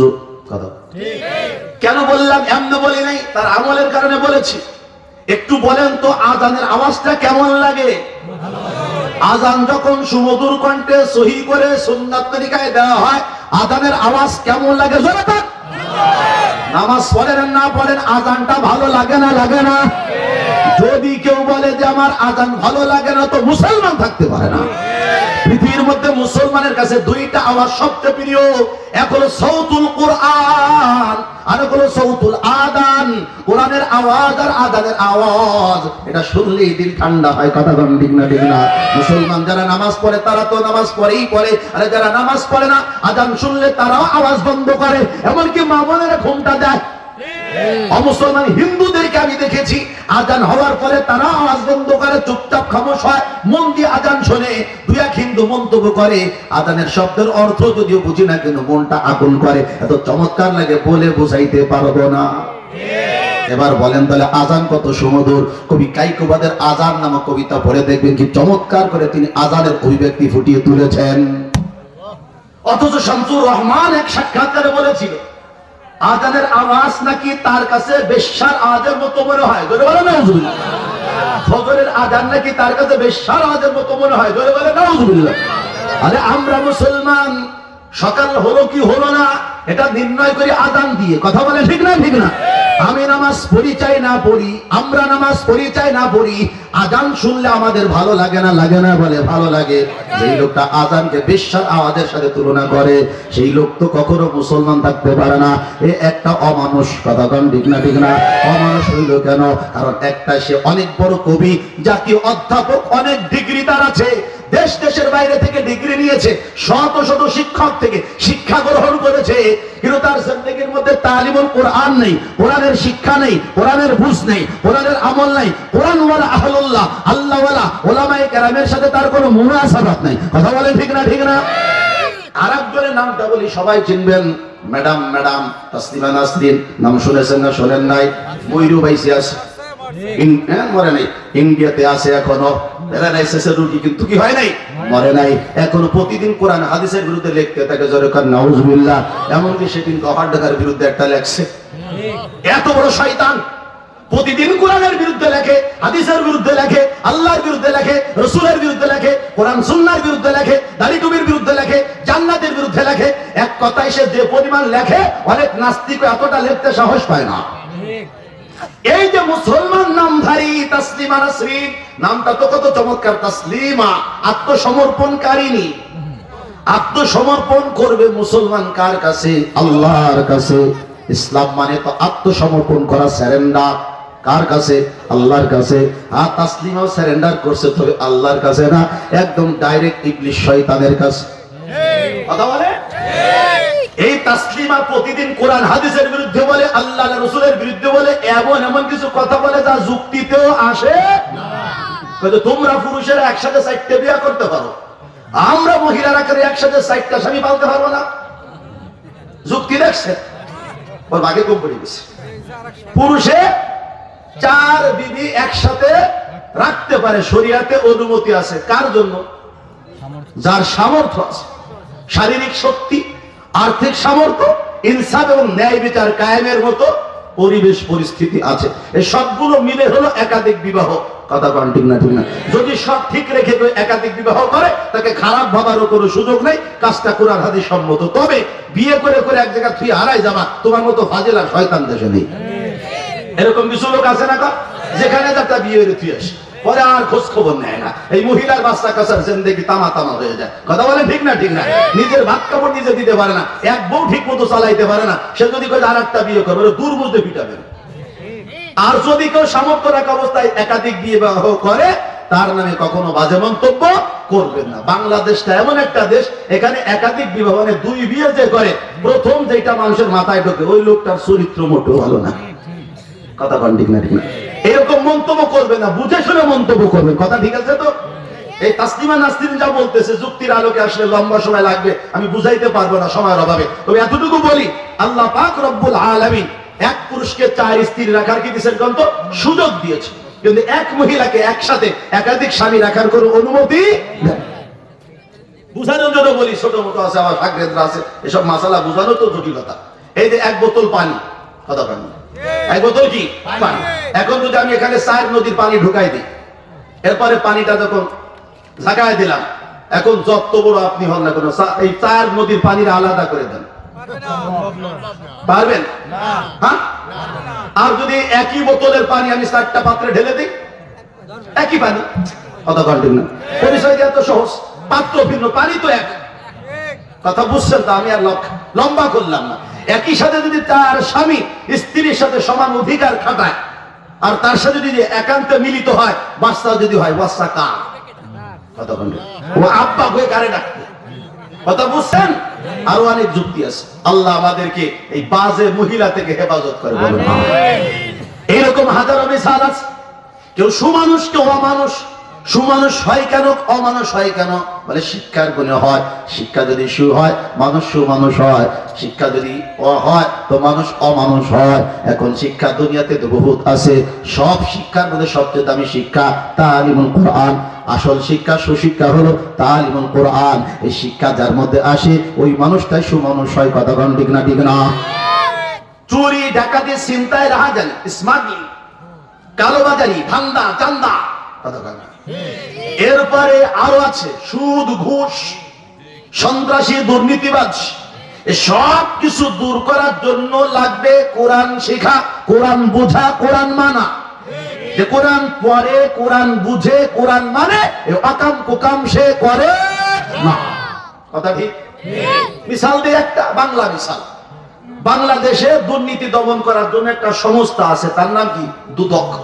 জোরে বলেন কি? দুর্নীতি দমন কমিশন। এই দুদকেরা এই পর্যন্ত দুর্নীতির যে লিস্ট করছে, আল্লাহর মেহেরবানিতে কোন বড় আলেমের নাম সেই তালিকায় নাই। কোন দিনদার মুত্তাকি পরহেজগারের নাম সেই দুর্নীতিবাজদের তালিকায় নাই। কিন্তু শুধু জেনারেল শিক্ষায় শিক্ষিত, মাফ করবেন, শুধু জেনারেল শিক্ষায় শিক্ষিত, কিন্তু কোরআনের বিলকুল এক অক্ষরও শিখে নেই, কোরআন ওয়ালাদের সাথে সম্পর্ক রাখে না, মসজিদ মাদ্রাসার সাথে যাতায়াত রাখে না, আল্লাহ ওয়ালাদের সান্নিধ্যে যায় না, এরকম সকলের নাম ওই দুর্নীতির তালিকায় পাবেনই পাবেন। স্পষ্ট হয়ে গেল। দুর্নীতিবাজ কারা? কোরআন শিখে না যারা। সন্ত্রাসী কারা? কোরআন শিখে না যারা। চুরি করে কারা? কোরআন শিখে না যারা। কথা বলেন ঠিক না ঠিক না? কোরআন যারা শিখে, কোরআন যারা বুঝে, কোরআন যারা মানে, কোরআন ওয়ালাদের সান্নিধ্যে যারা থাকে, কোরআনের প্রতিষ্ঠানের সাথে সম্পর্ক যারা রাখে, আল্লাহর মহব্বতে বলতে পারি, আল্লাহর মহব্বতে বলতে পারি, তারা চুরি করে না, তারা ডাকাতি করে না, তারা জিনা ব্যভিচারী করে না, তারা মদ খায় না, তারা ইয়াবা খায় না, তারা গাঁজা খায় না, কোন অপকর্মের সাথে তারা থাকে না, কারণ তারা আল্লাহকে ভয় করে, তারা মরাকে ভয় করে। আল্লাহর সামনে পরকালে দাঁড়িয়ে জীবনের হিসাব, যৌবনের হিসাব, আয়ের হিসাব, ব্যয়ের হিসাব, এলেমের উপরে আমল করলাম কিনা এই হিসাবগুলো তারা ভয় পায়। বাম হাতে আমল নামার ভয় পায়, জাহান্নামের আযাবের ভয় হয়, জামহারিরের ভয় পায়। এরকম হাজারো তিনুল খবলে তাদের ভয় আছে। এই সমস্ত ভয় তাদেরকে অক্টোপাসের মতো জড়িয়ে ধরে। এজন্য কখনো ইচ্ছা করে অন্যায় কাজ তারা করে না। আর শয়তানের ধোঁকায়, নফসের তাড়নায়, বাজে বন্ধুদের পাল্লায় যদি কখনো পাপ হয়ে যায়, চোখের পানি ফেলে দিয়ে আল্লাহর কাছে কেঁদে কেঁদে সংশোধিত হয়ে যায়। কোরআনের শিক্ষা ছাড়া ভালো মানুষ হওয়ার কোনো সুযোগ নাই। নতুন আপনাদেরকে একটু আন্তর্জাতিক মিসাল দিয়ে দেই। এই পৃথিবীর জমিনে কিছু মানুষ আছে যারা মানুষ হয়ে কুকুর শিগালের চাইতে খারাপ খারাপ আইন লালন পালন করে। আমরা তো আর্থিক দুনিয়ার দিকে তাকালে, আন্তর্জাতিক বিশ্বের দিকে তাকালে বাংলাদেশের অবস্থান তো তলানিতে, নিচের দিকে। প্রথম দিকের মানুষের নাম যখন মানুষ বলে উন্নতিতে, অগ্রগতিতে কারা ফার্স্ট, বলে ইউরোপ আমেরিকার রাষ্ট্রগুলো। আমেরিকার নাম আসবে, ফ্রান্সের নাম আসবে, রাশিয়ার নাম আসবে, কানাডার নাম আসবে, সুইজারল্যান্ডের নাম আসবে, সিঙ্গাপুরের নাম আসবে। কথা বলে আমাদের নাম আসতে আসতে রাষ্ট্র শেষ হয়ে যাবে। ঠিক? এবার একটু তাকান, এই যে ইউরোপ আমেরিকা, এই মহাদেশগুলোর কিছু উন্নত রাষ্ট্রের মধ্যে অ্যাসেম্বলিতে, জাতীয় সংসদে যারা বসে তারা আমাদের দেশের মতো, যারা এমপি এত কম শিক্ষিত, লো কোয়ালিটির শিক্ষিত না, তারা অনেক বড় বড় শিক্ষিত। কথা বলেন, আগে খান পরে উগরায়েন, আগে হাতে হা মিলেন পরে নাতে না মিলেন। আমাদের দেশের শিক্ষাকে এই নেতৃত্বের স্বার্থে খুব একটা অ্যাটাচ যোগ করা হয় নাই। এখনো এই নিয়ম তো হয় না যে মেম্বার হইতে অন্তত আইএ পাস হওয়া লাগবে, এটা কিন্তু হয় না। এখন চেয়ারম্যান হতে হলে অন্তত বিএ পাস হওয়া লাগবে, এই আইন এখনো হয় নাই দেশে। এমপি হতে হলে অন্তত MA pass, masters degree pass করনেওয়ালা হতে হবে, এমন কোন আইন করা হয় নাই। কথা বল, এই জন্য দেখা যায় এমনও এমপি আছে যারা শুরুও জানে না, আউয়াল কলমাও জানে না। ওরা শুরু করবে কি দিয়ে আর শেষ করবে কি দিয়ে তাও পারে না। কথা বল, এটা যায় কয় যে মাননীয় অমুক আমার একটা কাম দেন, কথা বল, মাননীয় বিরিজ আমার একটা স্পিকার দেন। এও তো সংসদে শুনছে, ঘটনা করবে সে এমপির বাড়ি আমার এলাকায় ফরিদপুরে, নাম বললে লজ্জা পাবে, সে পাইছে আছে এখনো। কথা বল, মাননীয় বিরিজ আমার একটা কি দেন, স্পিকার দেন। মানে আসলে তার ব্যালেন্স নাই, কারণ জীবনে তো সে বক্তব্য দেয় নাই। ও তো কোনো মাঠেও একদিন বক্তব্য দেয় না। ওরা যদি প্রথম দিন নিয়ে যায় সংসদে, দুটো কথা বলবে। কথা কন্টিনিউ। এত বলার পরে আলেমুল আমাদেরকে ঠেঙ্গাত পা কাঁপে, বলতে বলতে মুখ থুতা লেগে গেছে। এরপরেও যদি আমাদের এরকম থতন মতন লাগে, তা যারা জিন্দেগিতে নিজের বউয়েরও নেতৃত্ব দেয় নাই, দুজন মানুষেরও নেতৃত্ব দেয় নাই, এই বকলবরা যদি সংসদে নিয়ে যান, ও তো ব্রিজ কবি। নিজের নাম লিখতে কলম ভাঙে এমন লোক তো চেয়ারম্যান দেশে আছে, অনেক এলাকায় আছে। আমি সত্যি কথা বলতেছি। এর সাথে পিএস থাকে, খুব শিক্ষিত, ওইটা অবশ্য দামি থাকে। খালি কোন জায়গায় টিপসই দিতে, তুই যা কই বাজার ইমাম তোর উপরে খালি দেখাই দে, দিয়ার সাথে ঠাপ করে মারে দেয়। গোবর ঠলো না, জমি চলে গেলে বোঝে না, মারে দেয়। এরকম সিল পাস, মানে সাপ্পর পাস, আঙ্গুঠা পাস আছে না নাই? বলে সেই তুলনায় ইউরোপ আমেরিকার এমপি মন্ত্রী যারা, তারা অনেক শিক্ষিত। বলে তাদের থেকে তো দামি দামি কথা আসতে হবে। জেনারেল শিক্ষা অনেক উন্নত, দ্বারা অনেক দামি দামি কথা আইবে, যুক্তির কথা আইবে। কিন্তু ওদের মধ্যে অবস্থা কি জানেন? চারিত্রিক দৃষ্টিকোণে তারা অনেক লো কোয়ালিটির, মেজাজের দিক দিয়ে অনেক লো কোয়ালিটির। এমন লো কোয়ালিটি যে কুকুর শিয়ালের চাইতো তাদের অবস্থান আরো খারাপ, শুয়ারের চাইতো তারা নিকৃষ্ট। ওই যে আল্লাহ বলেছেন উলাইকা কাল আনআম বাল হুম আদাল্লু, আল্লাহ বলেন তারা হলো চতুষ্পদ প্রাণীর ন্যায়। আল্লাহ বলে বরঞ্চ তারা চতুষ্পদ প্রাণীর চাইতে অধম, নিকৃষ্ট, বাজে। এই ইউরোপ আমেরিকার থেকে অ্যাসেম্বলির মধ্যে পাশ করেছে তারা, যে যদি কেউ চায় পুরুষ হয়ে পুরুষের সাথে তার যৌন চাহিদা পূরণ করতে, সেটা তারা পারবে। জোরে কান নাউজুবিল্লাহ। মহিলা হয়ে যদি কোনো মহিলার সাথে যৌন চাহিদা পূরণ করতে যায়, সেটা পারবে। জোরে কান না নাউজুবিল্লাহ। একজন মানুষ কখনো এইরকম বাজে আইন করতে পারে না, আর এই আইন আমাদের দেশে কোনো বিড়াল কুত্তায়ও মানে না। বাড়ির মধ্যে বিড়াল থাকলে বিড়াল নিয়ে আসে, কুকুর থাকলে কুকুর নিয়ে আসে, শিয়াল থাকলে শিয়াল নিয়ে আছে, বকরি থাকলে ছাগল আছে, ষাঁড় থাকলে আছে গাভী। যখন তাদের মধ্যে যৌন চাহিদার প্রয়োজন পূরণের প্রয়োজন হয়, তখন তারা ভিন্ন লিঙ্গের প্রতি আকৃষ্ট হয়, নারী পুরুষের সাথে, পুরুষ নারীর সাথে সঙ্গম করে, মিলন করে। মানে কুকুর শিয়ালও তারাও এইরকম লো কোয়ালিটির না। আল্লাহ তাদেরকে যা বুঝাইছেন, দেখ তুই পুরুষ, তুই নারীর সাথে তোর চাহিদা পূরণ করবি, পুরুষ হয়ে পুরুষের প্রতি আকৃষ্ট হবি না, নারী হয়ে নারীর প্রতি আকৃষ্ট হবি না। এটা হলো আল্লাহর নিজাম। আমরা তো মানুষ, কুকুর না, শিয়াল না, আমরা হলাম আশরাফুল মাখলুকাত। কথা বলেন, ওয়ালাকাদ কাররামনা বানি আদম।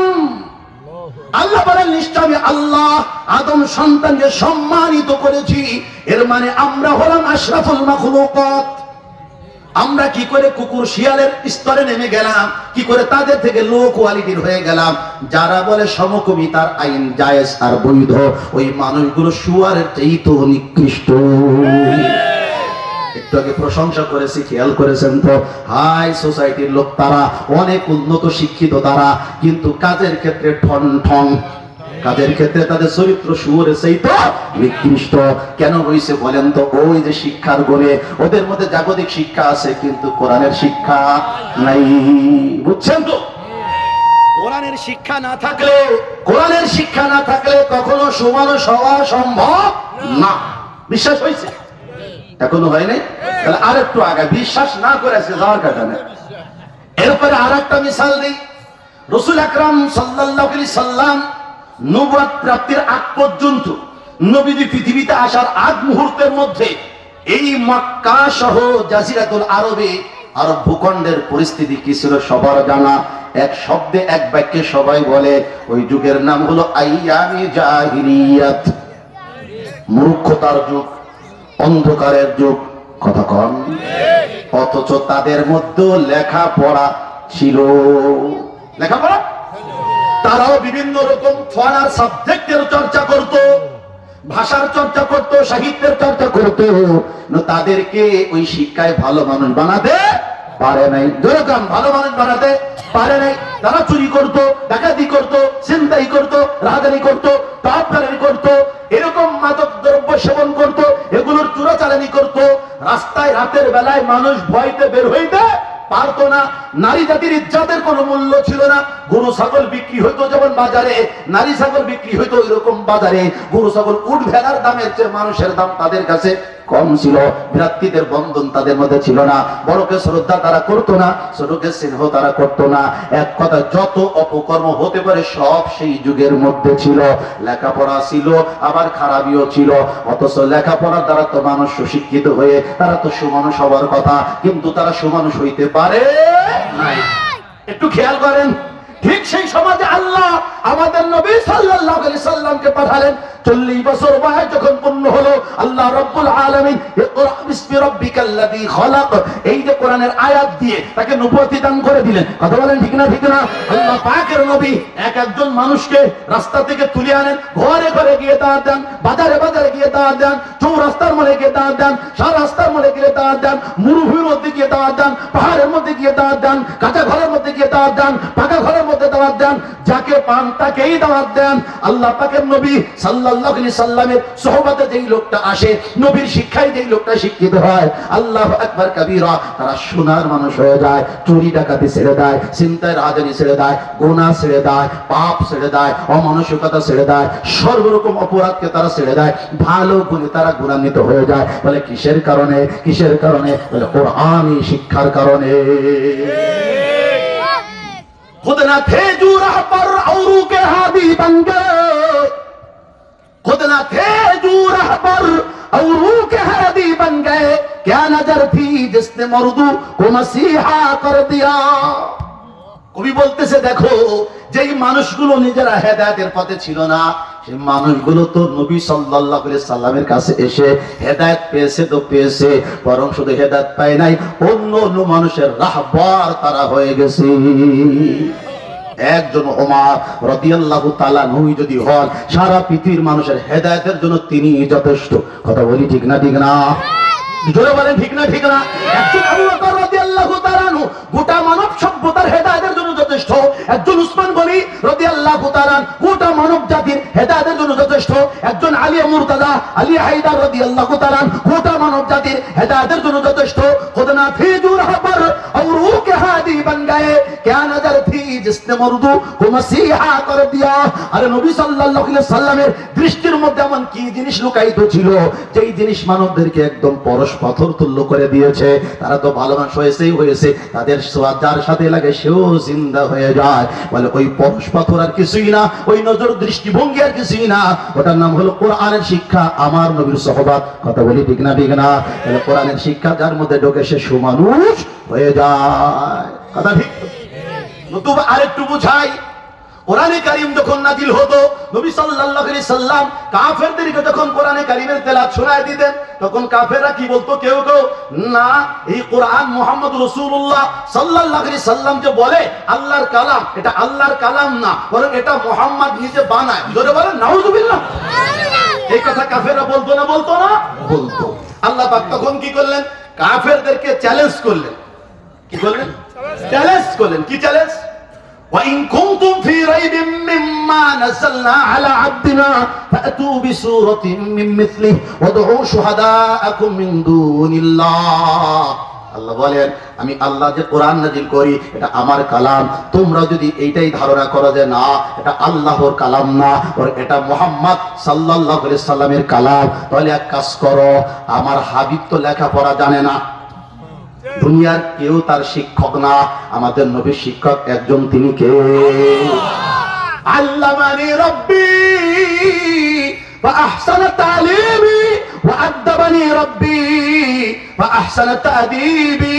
নবী আমার বলেন, আমার শিক্ষা দিয়েছেন আমার আল্লাহ, উত্তম রূপে আমাকে শিক্ষা দিয়েছেন, আমাকে শ্রেষ্ঠতার শিক্ষা দিয়েছেন, আমাকে ভদ্রতা শিক্ষা দিয়েছেন, আমাকে তারবিয়াত করেছেন আমার আল্লাহ, আমার তারবিয়াতটা উত্তম রূপে দিয়েছেন। সুবহানাল্লাহ বলেন। নবী সাল্লাল্লাহু আলাইহি সাল্লামের ব্যাপারে আল্লাহ বলেন, আমার হাবিব তো উম্মি নবী, সে তো কারো থেকে লেখাপড়া শেখে নাই। তোমরা তো শিক্ষিত, তোমরা তো লেখাপড়া জানো। আমার নবী যদি লেখাপড়া না দেন এরকম সুন্দর সুন্দর কথা বানাতে পারে, তোমরা শিক্ষিত জাতি এর থেকে অবশ্যই আরো ভালো কথা বানাতে পারবে। এটাই তো যুক্তিতে বলে। কথা কর না? মানুষে কে বেটা লেখাপড়া জানে না, তাই কি সুন্দর ওয়াজ করে? তুই হুজুরে হইলি কি? ওয়াজ করতে হয়েছিল কিছু না, বেটা দেখ সালসা বেঁচে কি বেচা। কথা কর ঠিক না? হ্যাঁ, হুজুর না হয়ে এত বয়ান করে, তো হুজুরে তুই পারিস না? তামাম নবী উম্মি, লেখাপড়া শিখেনি, সে যদি একটা সুন্দর ফাসাহাত বালাগাত পূর্ণ বালিক কালাম ফসি কালাম বলতে পারে, তাহলে তোমরা তো এর থেকে আরো ভালো পারার কথা। আমার হাবিব তো কত আয়াত পড়ে, আমার হাবিব তো কত সূরা পড়ে। সূরা তো বাকারা আছে, কথা সূরা তো নিসা আছে, আলে ইমরান আছে, মাইদা আছে, বড় বড় সূরা। এগুলোর দরকার নাই। পামরের দলেরা কাজ কর না, ফাতু বিসূরাতিন মিন মিথলি, ন্যূনতম একটা সূরা বানিয়ে উপস্থিত করে দেখা। ন্যূনতম ছোট্ট সূরা নাম সূরাতুল কাউসার, মাত্র 3 আয়াত বিশিষ্ট। কয় আয়াত? পারলে 3 আয়াত। এইরকম সুন্দর ফসিহ বলিক কালাম, ফাসাহাতে বারাগাতে মোড়ানো, অলংকার দিয়ে সাজানো, শিক্ষায় সাজানো, আবেদন দিয়ে সাজানো, পারলে বানায় দেখা। যদি বানাইতে পারিস বুঝবো তোদের কথা ঠিক। চ্যালেঞ্জ করছেন কে? আল্লাহ। এবার আল্লাহ বলে, আর একটু বাড়ায় বলি, শোন, শুধু তোরা একা মক্কার যে কয়টা বদমাশ আছিস এরা মিলা বানাবি তা না, সারা পৃথিবীতে খোঁজ, তোদের পক্ষে যারা আছে সবাই রে নিয়ে বানা। কথা বল। গ্রামে লোকেরা তোর কোন বাপ আছে ডাক দে। আল্লাহ কয়, তোর কোন দোস্ত আছে সব ডাক। আল্লাহরে ছাড়া মিন দুনিল্লাহ, আল্লাহ ছাড়া তোদের পক্ষে সুহাদা, তোদের সাক্ষী, তোদের পক্ষের লোক সবগুলো নিয়ে পারলে একটা সূরা বানায় দেখা। কয়টা সূরা? একটা। এরপর আল্লাহ পাক আরেকটু বলে, فإن لم تفعلوا ولن تفعلوا, যদি না পারিস, কি কয়? যদি না পারো। এরপর আল্লাহ বলে, যদি বা তোরা কখনোই পারবি না। আল্লাহ পাকের কালামের মজা দেখছে, এইটুকুই ব্যাখ্যা তো কথা। প্রথমে আল্লাহ বলে যদি না পারিস তো কি হবে, আমরা বলি না? কথা বলেন। আল্লাহ বলে যা ওইটুকু বা তোরা পারবি না। এটা আল্লাহ পক্ষ থেকে ওদের জন্য একটা দয়া। কথা বলেন। কখনো পারবি না, যেহেতু পারবি না নামিস না। আল্লাহ বলেন যদি না পারিস কি হবে জানিস? ফাত্তাকুন নার, জাহান্নাম থেকে ভয় করো। বাস্তব যদি চাও মোকাবেলায় এসো না, পারবা না, অতএব জাহান্নামকে ভয় করো, যার ইন্ধন হলো মানুষ এবং পাথর। আল্লাহ ভালো করে বলার পরে 10 দুষ্ট লোকেরা, কাফের মুশরিকেরা বলে, আমরা আপনার চ্যালেঞ্জকে গ্রহণ করলাম। জোরে জোরে বলেন নাউযুবিল্লাহ। এবার আপনাদেরকে বোঝাবো যে এই কথাটা, যারা চ্যালেঞ্জকে গ্রহণ করলো তারা তো শিক্ষিত, মানে কেন তারা গ্রহণ করবে? কথা বলেন। আর যদি তারা শিক্ষিত না হবে, আল্লাহ কেন তাদেরকে চ্যালেঞ্জ করবে? আল্লাহ তাদেরকে চ্যালেঞ্জ করে প্রমাণ করে তারা শিক্ষিত ছিল, আর তারা চ্যালেঞ্জ গ্রহণ করার দ্বারা তারাও বুঝাইলো হ্যাঁ আমরা শিক্ষিত। একটু খুঁজলো তাহলে কোরআনের বাহিরেও শিক্ষা ছিল, কথা বল, কোরআনের বাইরে শিক্ষা ছিল। এরপরে মিয়া সাহেবেরা সবাই মিলে যা বানাইছে তা তো ফুলা ভালো ভালো পারে, কথা বল।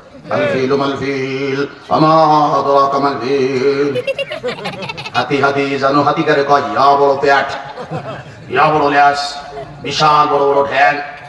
ফুলাবানি এখনই হাসতেছে, অথচ কোরআনের আয়াত তেলাওয়াত করলে একটা হাসবে, ভালো করে তর্জমা করলে একটা হাসবে। তো বোঝা গেল ওদেরও পছন্দ হয় নাই। এখন নিজেরা এত বানানোর পরে কাজে বুঝছি আল্লাহ লাইসা হাদা মিন কালামিল বাশার, আল্লাহর কসম কোরআন আল্লাহর কালামই, এটা মানুষ রচিত কালাম না। নারে তাকবীর, নারে তাকবীর। ইসলামের শত্রুরা, ইসলামের শত্রুরা, নারে তাকবীর। বলে চ্যালেঞ্জ করা যায়, প্রমাণ বহন করলো। এই কোরআনের আগেও শিক্ষা দীক্ষা ছিল, তবে সেই শিক্ষা সুশিক্ষা ছিল না। এজন্য তারা চুরি ডাকাতি চিন্তায় রাহাদারি অপকর্ম গুনার কর্ম পাপের কর্ম ছাড়তে পারে নাই, সঠিক পথে চলতে পারে নাই। কথা বলে ঠিক না ঠিক না? সেই মানুষগুলোকে যখন আমার নবী সাল্লাল্লাহু আলাইহি সাল্লাম কোরআনের শিক্ষায় শিক্ষিত করলেন, কোরআনের নূর তাদেরকে ছুঁয়ে দিলেন, নবীর সাহাবাতে যখন তারা আসলো, নবী নামক পারস পাথরের সাথে যখন তাদের সম্পর্ক হইল, ওই মানুষগুলো সব অপকর্ম ছেড়ে আল্লাহওয়ালা হয়ে গেল। সুবহানাল্লাহ বলেন না? কোরআনের শিক্ষায় একমাত্র মানুষকে ভালো বানাতে পারে, আর কোন শিক্ষাই মানুষকে ভালো বানাতে পারে না। মিসাল একটা দিয়ে শেষ করে দেই। ওমর রাদিয়াল্লাহু তাআলা আনহুকে সবাই তো চিনি, কি বলেন? এত চিনি যে ওনারে এত মহব্বত লাগে যে আর ভাষায় ব্যক্ত করা যায় না। সাহাবায়ে কেরামকে ভালোবাসা, এটা কিন্তু ইমানদারের লক্ষণ, ঠিক তো? ওমর রাদিয়াল্লাহু তাআলা প্রথম তো মুসলিম ছিলেন না, তিনি অমুসলিম ছিলেন, নবীর দুশমন ছিলেন, কথা ঠিক তো? নবীকে হত্যা করার জন্য সে তলোয়ার নিয়ে ছুটেও এসেছিল, কথা লম্বা। যখন সে নবীকে হত্যার জন্য ছুটে আসছে, প্রতিমধ্যে একজন সাহাবী তাকে ব্যারিকেড দিছে, আটকাইছে। ওমর কোথায় যাও? ধাই ধাই করে বলে, যাচ্ছি আব্দুল্লাহ ছেলে মুহাম্মদকে হত্যা করতে। জোরে বলে নাউজুবিল্লাহ। আবু নুআইম বলে, আচ্ছা হত্যা করতে যাও, হত্যা করতে যাও, এদিকে কেন কেন, কি অপরাধটা? মানুষকে হত্যা করতে গেলে তো তার একটা কারণ লাগবে, কথা বলেন। কি জন্য হত্যা করবে? কারণটা কি? বলে সে কেন কালিমার দাওয়াত দেয়, সে কেন বাপদাদা 14 পুরুষের ধর্মের বিরুদ্ধে কথা বলে, এজন্য আমার রাগ লাগে, রাগের কারণে তাকে হত্যা করবে। নাউজুবিল্লাহ বলে। ওমর রাদিয়াল্লাহু তাআলা আনহু তখন তো মুসলিম না, এজন্য তার এতটা রাগ। আবু নুআইম বলে, ওমর আরেকটা প্রশ্ন করি, এই কালিমার দাওয়াত যদি কেউ কবুল বা গ্রহণ করে, তারাও কি অপরাধী? বলে অবশ্যই অপরাধী, সে অপরাধী যে যা কিছু দাওয়াত দিবে, কিন্তু তুমি গ্রহণ করবা কেন? কি বলে? যারা দেশে দল করে, নাম করলে তো ঠুন্না পড়বে, এজন্য নামতাম বা কদুমার্কার যারা জেনুইন লোক, তারা যদি কেসে কেসে আসা তুমি এইবারকার মতো কুমড়োতে ভোট দিও, আর উনি যদি রাজি হয়ে যায়, আর কদুমার্কার লিডার যদি জানে যে তোরে আমি সারাদিন বাঘ কাপড় দিয়ে মানুষ করলাম, আর তুই অল্প কিছু লোভে তুই আজকে কদুবাদে কিসের স্লোগান দেয়, কুমড়ার স্লোগান দেয়, তাহলে তার একটু রাগ লাগবে না? জোরে কর। সে কি বলবে যে কুমড়োর ভোট চাবে, তুই ভোট দিতে রাজি হইলি কেন? কেউ আইসা ধরে দাঁত দিতে পারে, তুই কবুল করলি কেন? এটা অপরাধ, কথা বল। যে চাইছে ভোট সে অপরাধী, তুই ভোট দিতে রাজি হইছিস তুই অপরাধী। দুটোর অপরাধী বলবে না? বলবে না। ওমর দাওয়াত কবুল যদি অপরাধ হয় তো শুনে নাও একটা গোপন তথ্য। তোমার যে বোন আছে ফাতিমা রাদিয়াল্লাহু তাআলা আনহা, তোমার যে ভগ্নিপতি সাঈদ রাদিয়াল্লাহু তাআলা আনহু, দুজনে তো গোপনে কালিমা পড়ে মুসলমান হয়ে গেছে। ওমর পরের খবর পরে লও, ঘরের খবর আগে লও। ওমরের লজ্জাও লাগছে, রাগও হইছে। শোন আবু নুআইম, আমি যাচ্ছি আমার বোনের বাসার দিকে, খোঁজ খবর নিয়ে দেখি সত্যই যদি তারা কালিমা পড়ে, ওদেরকে তো সাইজ করবই, ওদেরকে তো সাইজ করবই। এরপরে তোমার আলাপ দ্বারা যা বুঝি তুমিও মনে হয় ওই দলেরই লোক, তোমারও ধরবো। সর্বশেষ তোমাদের যিনি নেতা তারে ধরবো। জোরে কান নাউজুবিল্লাহ।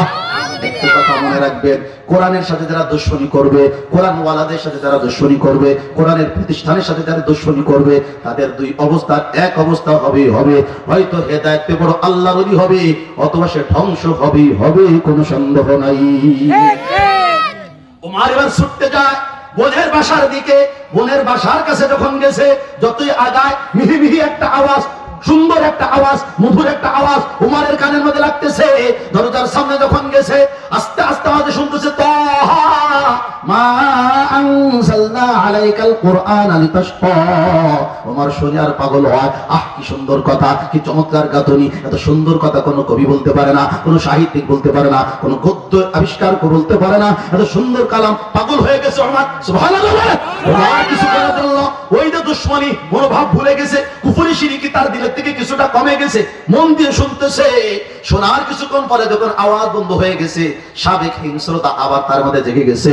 এইবার সে মনে করে, আহা আমি তো কোরআন শোনার জন্য আসি নাই, আমি আসছি তাদেরকে সাজদা করার জন্য। এবার দরজার মধ্যে আওয়াজ দিছে, ভগ্নিপতি আর বোন বুঝছে এইটা আমাদের ভাইজানেরই আওয়াজ, আমাদের ঘরে টোকা দিবে এমন তো ওমর উদ্দেশ্যের মধ্যে না, এটা ওমরেরই কাজ। খেয়াল করেন, উস্তাদ ছিলেন হযরত খাব্বাব রাদিয়াল্লাহু তাআলা। হযরত যেমন মস্ক করান, শত শত ছাত্র একসাথে তার সাথে আউযু বিল্লাহ বিসমিল্লাহ পড়ে, পড়ে না পড়ে? হুজুর একবার বলে আলিফ, তো হাজার জন বলে আলিফ, এর নাম দাও, এর নাম মস্ক। মস্কের দরকার আছে না নাই? খাব্বাব রাদিয়াল্লাহু তাআলা মজলুম সাহাবী, তিনি মস্ক দিচ্ছেন যিনি উস্তাদ। হযরত ফাতিমা, হযরত সাঈদ রাদিয়াল্লাহু তাআলা আনহা ছাত্র এবং ছাত্রী ঘরোয়া পরিবেশে দিন শিখতেছেন। সুবহানাল্লাহ। দেখা গেল নারীরও শিক্ষার দরকার, পুরুষেরও শিক্ষার দরকার। শুধু পুরুষ শিখলে হবে না, নারীকে শিখতে হবে, উভয় জাতিকে শিক্ষিত হতে হবে। সবচেয়ে বেশি নারীদেরকে শিক্ষিত হতে হবে, নারী জাতি শিক্ষিত হলে সন্তান শিক্ষিত হবে। কথা কোন ঠিক না ঠিক না? দুজন শিক্ষা লাভ করতেছে, হঠাৎ করে যখন আওয়াজ পেয়েছে, ফাতিমা রাদিয়াল্লাহু আনহা বলে, আপনি ঘরের মধ্যে চলে যান, স্বামী আপনি আত্মগোপন করেন। ওমর হয়তো আমাদের সাথে খারাপ কোন আচরণ করতে পারে, আমি তার বোন, ও আমার ভাই, যা হবে আমার সাথে হবে। ও খত্তাবের বেটা, আমি খত্তাবের বেটি, হক বাতিলের লড়াই হবে। ও না হক, আমি হক, ও বাতিল, আমি হক। হক বাতিলের লড়াই চিরন্তন ছিল, আছে, কিয়ামত পর্যন্ত থাকবে। কথা বলেন ঠিক না ঠিক না? নবী বলেছেন, আল জিহাদু মাজিন ইলা ইয়াউমিল কিয়ামাহ। কিয়ামত হবে না যতদিন জিহাদ চলবে ততদিন। আর জিহাদ চলার অর্থই হলো বাতিল থাকবে একদল, জিহাদ থাকার অর্থই এ কথা বলে একদল থাকবে জিহাদের পক্ষে খাঁটি মুসলমান। কথা ঠিক না বেটি? হক বাতিলের লড়াই চিরন্তন, এগুলো চলে আসছে হাবিল কাবিল থেকে, কিয়ামত পর্যন্ত চলবে, কোনো সন্দেহ নেই। ওমর আসুক, আমি তার বোন, সে আমার ভাই, আমি হক সে বাতিল, হক বাতিলের লড়াই হবে, অবশেষে হকেরই বিজয় হবে। হকের বাতি নিভু নিভু করে জ্বলে, কিন্তু কেউ নিভাইতে পারে না। আল্লাহু মুতিম্মু নূরিহি ওয়ালাউ কারিহাল কাফিরুন। আল্লাহ বলে, আল্লাহ তার নূর হেদায়েতকে পরিপূর্ণ করবে, যদিও কাফেররা সেটা চাবে না। আল্লাহ চাইলেই হবে। কথা ঠিক? এইবার ফিকির করেন, ওমরকে যখন দরজা খুলে দেওয়া হয়েছে, ওমর ভিতরে গিয়ে প্রথম প্রশ্ন করে, ফাতিমা তোরা নাকি বেদিন হয়ে গেছিস? মানে তার কাছে দিন তো ওই গুরু, মানে কুফরি। কথা বল না? শান্তি, এটা হলো তার কাছে দিন। আসলে ওইটাই তো বদ দিন, দিন তো একটা, তার নাম ইসলাম। কথা বলেন, ইন্নাদ দীনা ইনদাল্লাহিল ইসলাম ওয়া মান ইয়াবতাগি গায়রাল ইসলামি দীনান ফালাই ইউকবালা মিনহু। আল্লাহর কথা ইসলাম ছাড়া অন্যটা কবুল হবে না, কখনো হবে না। ইসলামই একমাত্র গ্রহণ হবে। কথা বলেন ঠিক না ঠিক? যতই সূরা ফাতে যাইতে চাও পারবে না, রাস্তা এক, সিরাতে মুস্তাকিম। ওমর ঘরের মধ্যে ঢুকে যখন বুঝছে যে তারা কালিমা পড়ছে, মুসলমান হয়েছে, মারা শুরু করছে। একজন মহিলা ওমরের মতো বীর পুরুষের মোকাবেলা কতক্ষণ টিকতে পারে? মারকে জমিনের মধ্যে ধরাশায়ী হয়ে গেছে। এরপরে কালিমা ছাড়ে না। সুবহানাল্লাহ, আল্লাহু আকবার। ঈমান কাকে বলে? সব দেওয়া যায়, ঈমান দেওয়া যায় না। সব ছাড়া যায়, ঈমান ছাড়া যায় না। ঈমান আমার ঘর, ঈমান আমার পুঁজি, ঈমান আমার সম্পদ, ঈমান আমার পাথর। কথা বলে ঠিক না ঠিক না? ঈমানের থেকে দামি সম্পদ মুসলমানের জীবনে আর নাই, হবে না, হতে পারে না। ওমরকে বলতেছে, ফাতিমা ভাই শোনো, জীবন যাই যাবে, কালিমা ছাড়বো না, ঈমান ছাড়বো না, মারতে মারতে মেরে ফেলবে, এরপরে ঈমান ছাড়বো না। শতবার জীবন যদি আল্লাহ দেয়, ঈমানের পথে থাকবো, ঈমান নিয়ে বাঁচবো, প্রয়োজনে ঈমানের সাথে মরবো, এরপর ঈমান ছাড়বো না। এখন তোমার যা দিল চাই করো। ওমর চিন্তা করে, এত মার মারলাম, পাগলা হাতিকে মারলে আমার কথা বশ মানতো, বোন যখন বশ মানলো না, কোরআনের মধ্যে নিশ্চয় কিছু না কিছু আছে। ভালো করে বুঝতে হবে, ভালো করে বুঝতে হবে, ভালো করে শিখতে হবে, একটু ওর মধ্যে ডুব দিতে হবে, যেন তার মতো শুনলে হবে না। এ মাহফিলের মধ্যে অনেকে আসে, ওই বাজারে যায়, ওই বাদাম খায়, আর ওয়াজ শোনে, কয় ওয়াজটা খুব ভালো হয়েছে, কত ওয়াজ কি হয়েছে, একটা হুজু হয়েছে, কি হয়েছে, একের ওয়াজ হয়েছে, আরে ওয়াজ কি হয়েছে, তাকে আমি জানি। ওয়াজ ভালো হইছে, কথা কোন ঠিক না ঠিক না? এটা কোনো ওয়াজ হইল না, ওয়াজ তো দিলের কান্দে শুনতে হবে। আমার হযরত কথা বলছেন, তার আরেকজন বলছে, আরেকজন বলছে, আমার পরে কয়েকজন বলবে, কে কি বলছে তা তো বাড়ি নিয়ে যাওয়া লাগবে নাকি, নাকি এই মাঠে দিয়ে যেতে হবে? ওমর চিন্তা করে, আগে শুনছি স্পষ্ট ভাবে, মন দিয়ে তো শুনি নাই, মন দিয়ে তো ধরি নাই, মন দিয়ে তো বুঝি নাই, এবার মন দিয়ে পারবো, আমি কোরআনের ছাত্র হব। আমি তো অন্য শিক্ষায় শিক্ষিত, জেনারেল শিক্ষায় শিক্ষিত, এবার আমি কোরআনের শিক্ষায় শিক্ষিত হব। ব্যবধানটা আমি দেখবো, ওইখানে কি নাই আর এর মধ্যে কি আছে। যদি এখানে কিছু থাকে, এইটাই তো আমার দরকার, আমার তো কিছু দরকার। এখন ঠিক না ঠিক না? এইবার ওমর রাদিয়াল্লাহু তাআলা কোরআন স্পর্শ করতে চায়। ফাতিমা বলেন, না, ওযু ছাড়া কোরআন ধরা যায় না, যাবে না। নাপাকি দুই প্রকার, ছোট নাপাকি, বড় নাপাকি। গোসল যদি ফরজ হয়ে যায়, কোরআন ছোঁয়াও যায় না, কোরআন পড়াও যায় না, দুটোই হারাম, দুটোই গুনাহ। আর যদি ওযু ভেঙে যায়, অথচ আসগার, যার কারণে ওযু ছুটে যায়, ওযু করা জরুরি হয়, এইটা হইলে কোরআন শরীফ ছোঁয়া যাবে না, কিন্তু কোরআন শরীফ পড়া যাবে। কথা বলছি, ওমর তো নাপাক, বলে তোমার কোরআন ছুঁইতে হবে, কোরআনকে ছুঁইতে হবে, ওযু করতে হবে, পবিত্র হতে হবে। ওমর বলে আমি রাজি, তারপরে কোরআন পড়বো। সুবহানাল্লাহ। এত দ্রুত মুসলমান হওয়া যায় না, মেহনত করা লাগে। ওমর এইবার ওযু করে কোরআনের নুসখাটা কাফিটা দিছে। তখন তো এরকম বাউন্ডি মেলা কোরআন ছিল না, চামড়ায় লেখা, হাড়ে লেখা। ওগুলো মন দিয়ে পড়ে, যতই পড়ে ওমর পাগল হয়। জেনারেল শিক্ষিত ওমর এখন কোরআনের ছাত্র হয়ে গেছে, তালিবুল ইলম হয়ে গেছে। আল্লাহ পাক রব্বুল আলামিনের হাবিব তো বলছে, মান সালাকা তরিকান ইয়ালতামিসু ফিহি ইলমান সাহহালাল্লাহু লাহু বিহি তরিকান ইলাল জান্নাহ। এই লোকটা কোরআন পড়ার জন্য ঘর থেকে বের হয়ে যায়, ইলম শিক্ষা করার জন্য বাড়ি থেকে বের হয়ে যায়, আল্লাহ তার জন্য জান্নাতের রাস্তাকে আসান আর সহজ করে দেয়। ওমরের জন্য জান্নাতের রাস্তা কি হয়ে যাচ্ছে? আসান আর সহজ হয়ে যাচ্ছে। ওমর পাগল হয়ে একবারে বলতেছে, ফাতিমা আয় আয় আয়, যেই কালিমা পড়ায় দিলে তোদের দলে ঝুঁকা জামারে সেইটা পড়ায় দে। সুবহানাল্লাহ। ওমরের এই বক্তব্য শোনার পরে ওই যে উস্তাদ খাব্বাব রাদিয়াল্লাহু তাআলা ঘরের মধ্যে আত্মগোপন করেছিলেন, আস্তে করে ঘর থেকে বের হয়ে আসছেন, এসে বলতেছে, ওমর মারহাবা। ভালো কাজ করলে মারহাবা দেওয়া উচিত, আর আমরা তো চুরি করলে কই মারহাবা, আর ভালো কাজ করলে কই মারহাবা। কথা ঠিক না বেটি? আল্লাহু আকবার কবীরা। ওমর, তোমার ভাগ্য বড় ভালো, আলান সালান মারহাবা। নবী দোয়া করেছেন গতকাল, আল্লাহ আপনি তো ওয়াদা করেছেন, ইন্না নাহনু নাযালনা যিকরা ওয়া ইন্না লাহু লাহাফিজুন। এই কোরআন আমি আল্লাহ নাযিল করেছি, হেফাজত আমি করব। ও মালিক, এই জাসিরাতুল আরবের মধ্যে, আরব ভূখণ্ডের মধ্যে কোরআনের বাণী যদি ছড়াতে হয়, কোরআনের বাণী যদি প্রতিষ্ঠিত করতে হয়, দুজন মানুষকে আমার লাগবে। এর যে কোনো একটা হইলেও চলবে, যে কোনো একটা কালিমালা বানায় দেন। আমর ইবনে হিশাম ওরফে আবু জাহাল, আমার উমর ইবনুল খাত্তাব, উমরকে বানায় দেন, যে কোনো একটারে মুসলমান বানায় দেন। আল্লাহ, তবে এই দুইটার মধ্যে ওমরকে আমার একটু বেশি ভালো লাগে। সুবহানাল্লাহ। আল্লাহ ওয়ালাদের নজরের মধ্যে অনেক কিছু আছে, নজরে অনেক কিছু হয়, মানুষ মানুষ হয়, নজরে নজরে। কথা কোন ঠিক না ঠিক না? নবীর সরেসটা কত দামি। ওমর রাদিয়াল্লাহু তাআলা কে খাব্বাব রাদিয়াল্লাহু তাআলা বলে, তুমি কবুল হয়ে গেছো, নবীর দোয়া তোমার জন্য কবুল হয়ে গেছে। সুবহানাল্লাহ। এইবার ওমর বলে, তো কি করতে হবে? কয় চলো নবীর দরবারে যাই, নবীর কাছে কি ইমানদার হই। আর ইমানদার তো হয়ে গেছে আগেই। এইবার নবীর দিকে যায়, আমার দিকে তাকান। আগে ছিল হাতে তলোয়ার, এখন সেটা কি? খাপের মধ্যে। আগে মাথা ছিল উঁচু, এখন মাথা কি? নিচু। আগে ছিল রাগ, এখন হলো লজ্জা। আগে ছিল 2 কদম সামনে, এখন 2 কদম সামনে তো 1 কদম পিছনে। আস্তে আস্তে করে যায়, লজ্জার সাথে যায়। আরে সবচেয়ে দামি মানুষটাকে আমি হত্যা করতে চাইছিলাম, আমার মতো খারাপ মানুষ পৃথিবীতে আর নাই, আর নাই। এই অনুশোচনার আগুনে সে দগ্ধ হচ্ছে। আস্তে আস্তে করে যায়, ওদিকে হযরত হামজা রাদিয়াল্লাহু তাআলা দেখো ওমর আসতেছে, আর ওর সাহাবায়ে কেরাম দেখছে ওমর আসতেছে। সবার মনের মধ্যে একটা ভয় আর আতঙ্ক, না জানি কেন এলোমেলো কিছু ঘটায় দেয়, অঘটন ঘটায় দেয়। সাহাবাদের সংখ্যা তখন খুবই কি কম। কথা বলেন না, খুবই কি কম। এখনো 40 পড়ে নাই, তাহলে পরিস্থিতি কত খারাপ। এইবার হামজা রাদিয়াল্লাহু তাআলা যে হুঙ্কার দিয়েছেন, এই হুঙ্কার তো আমাদেরও দেওয়া উচিত। কথা কোন ঠিক না ঠিক না? আশিস মাদ্রাসার কাছে দেখে দিব না, এরকম বলতে হবে। কথা কোন না? আশিস মসজিদ বানতে তোরা বাইরে দিব না, আশিস হুজুরের কিছু বলতে তোর সব খোলা না। এরকম যদি কিছু লোক তৈরি হয়, কোন ব্যক্তি মাদ্রাসা মসজিদ আলে ওলামার দিকে বাঁকা নজরে তাকাইতে পারবে না। ইসলামের শত্রুরা হুঁশিয়ার, সাবধান। ইসলামের শত্রুরা হুঁশিয়ার, সাবধান। নারে তাকবীর। হামজা রাদিয়াল্লাহু তাআলা বলে, ভয় করো না, হামজা আছে। কথা বলেন ঠিক না ঠিক না?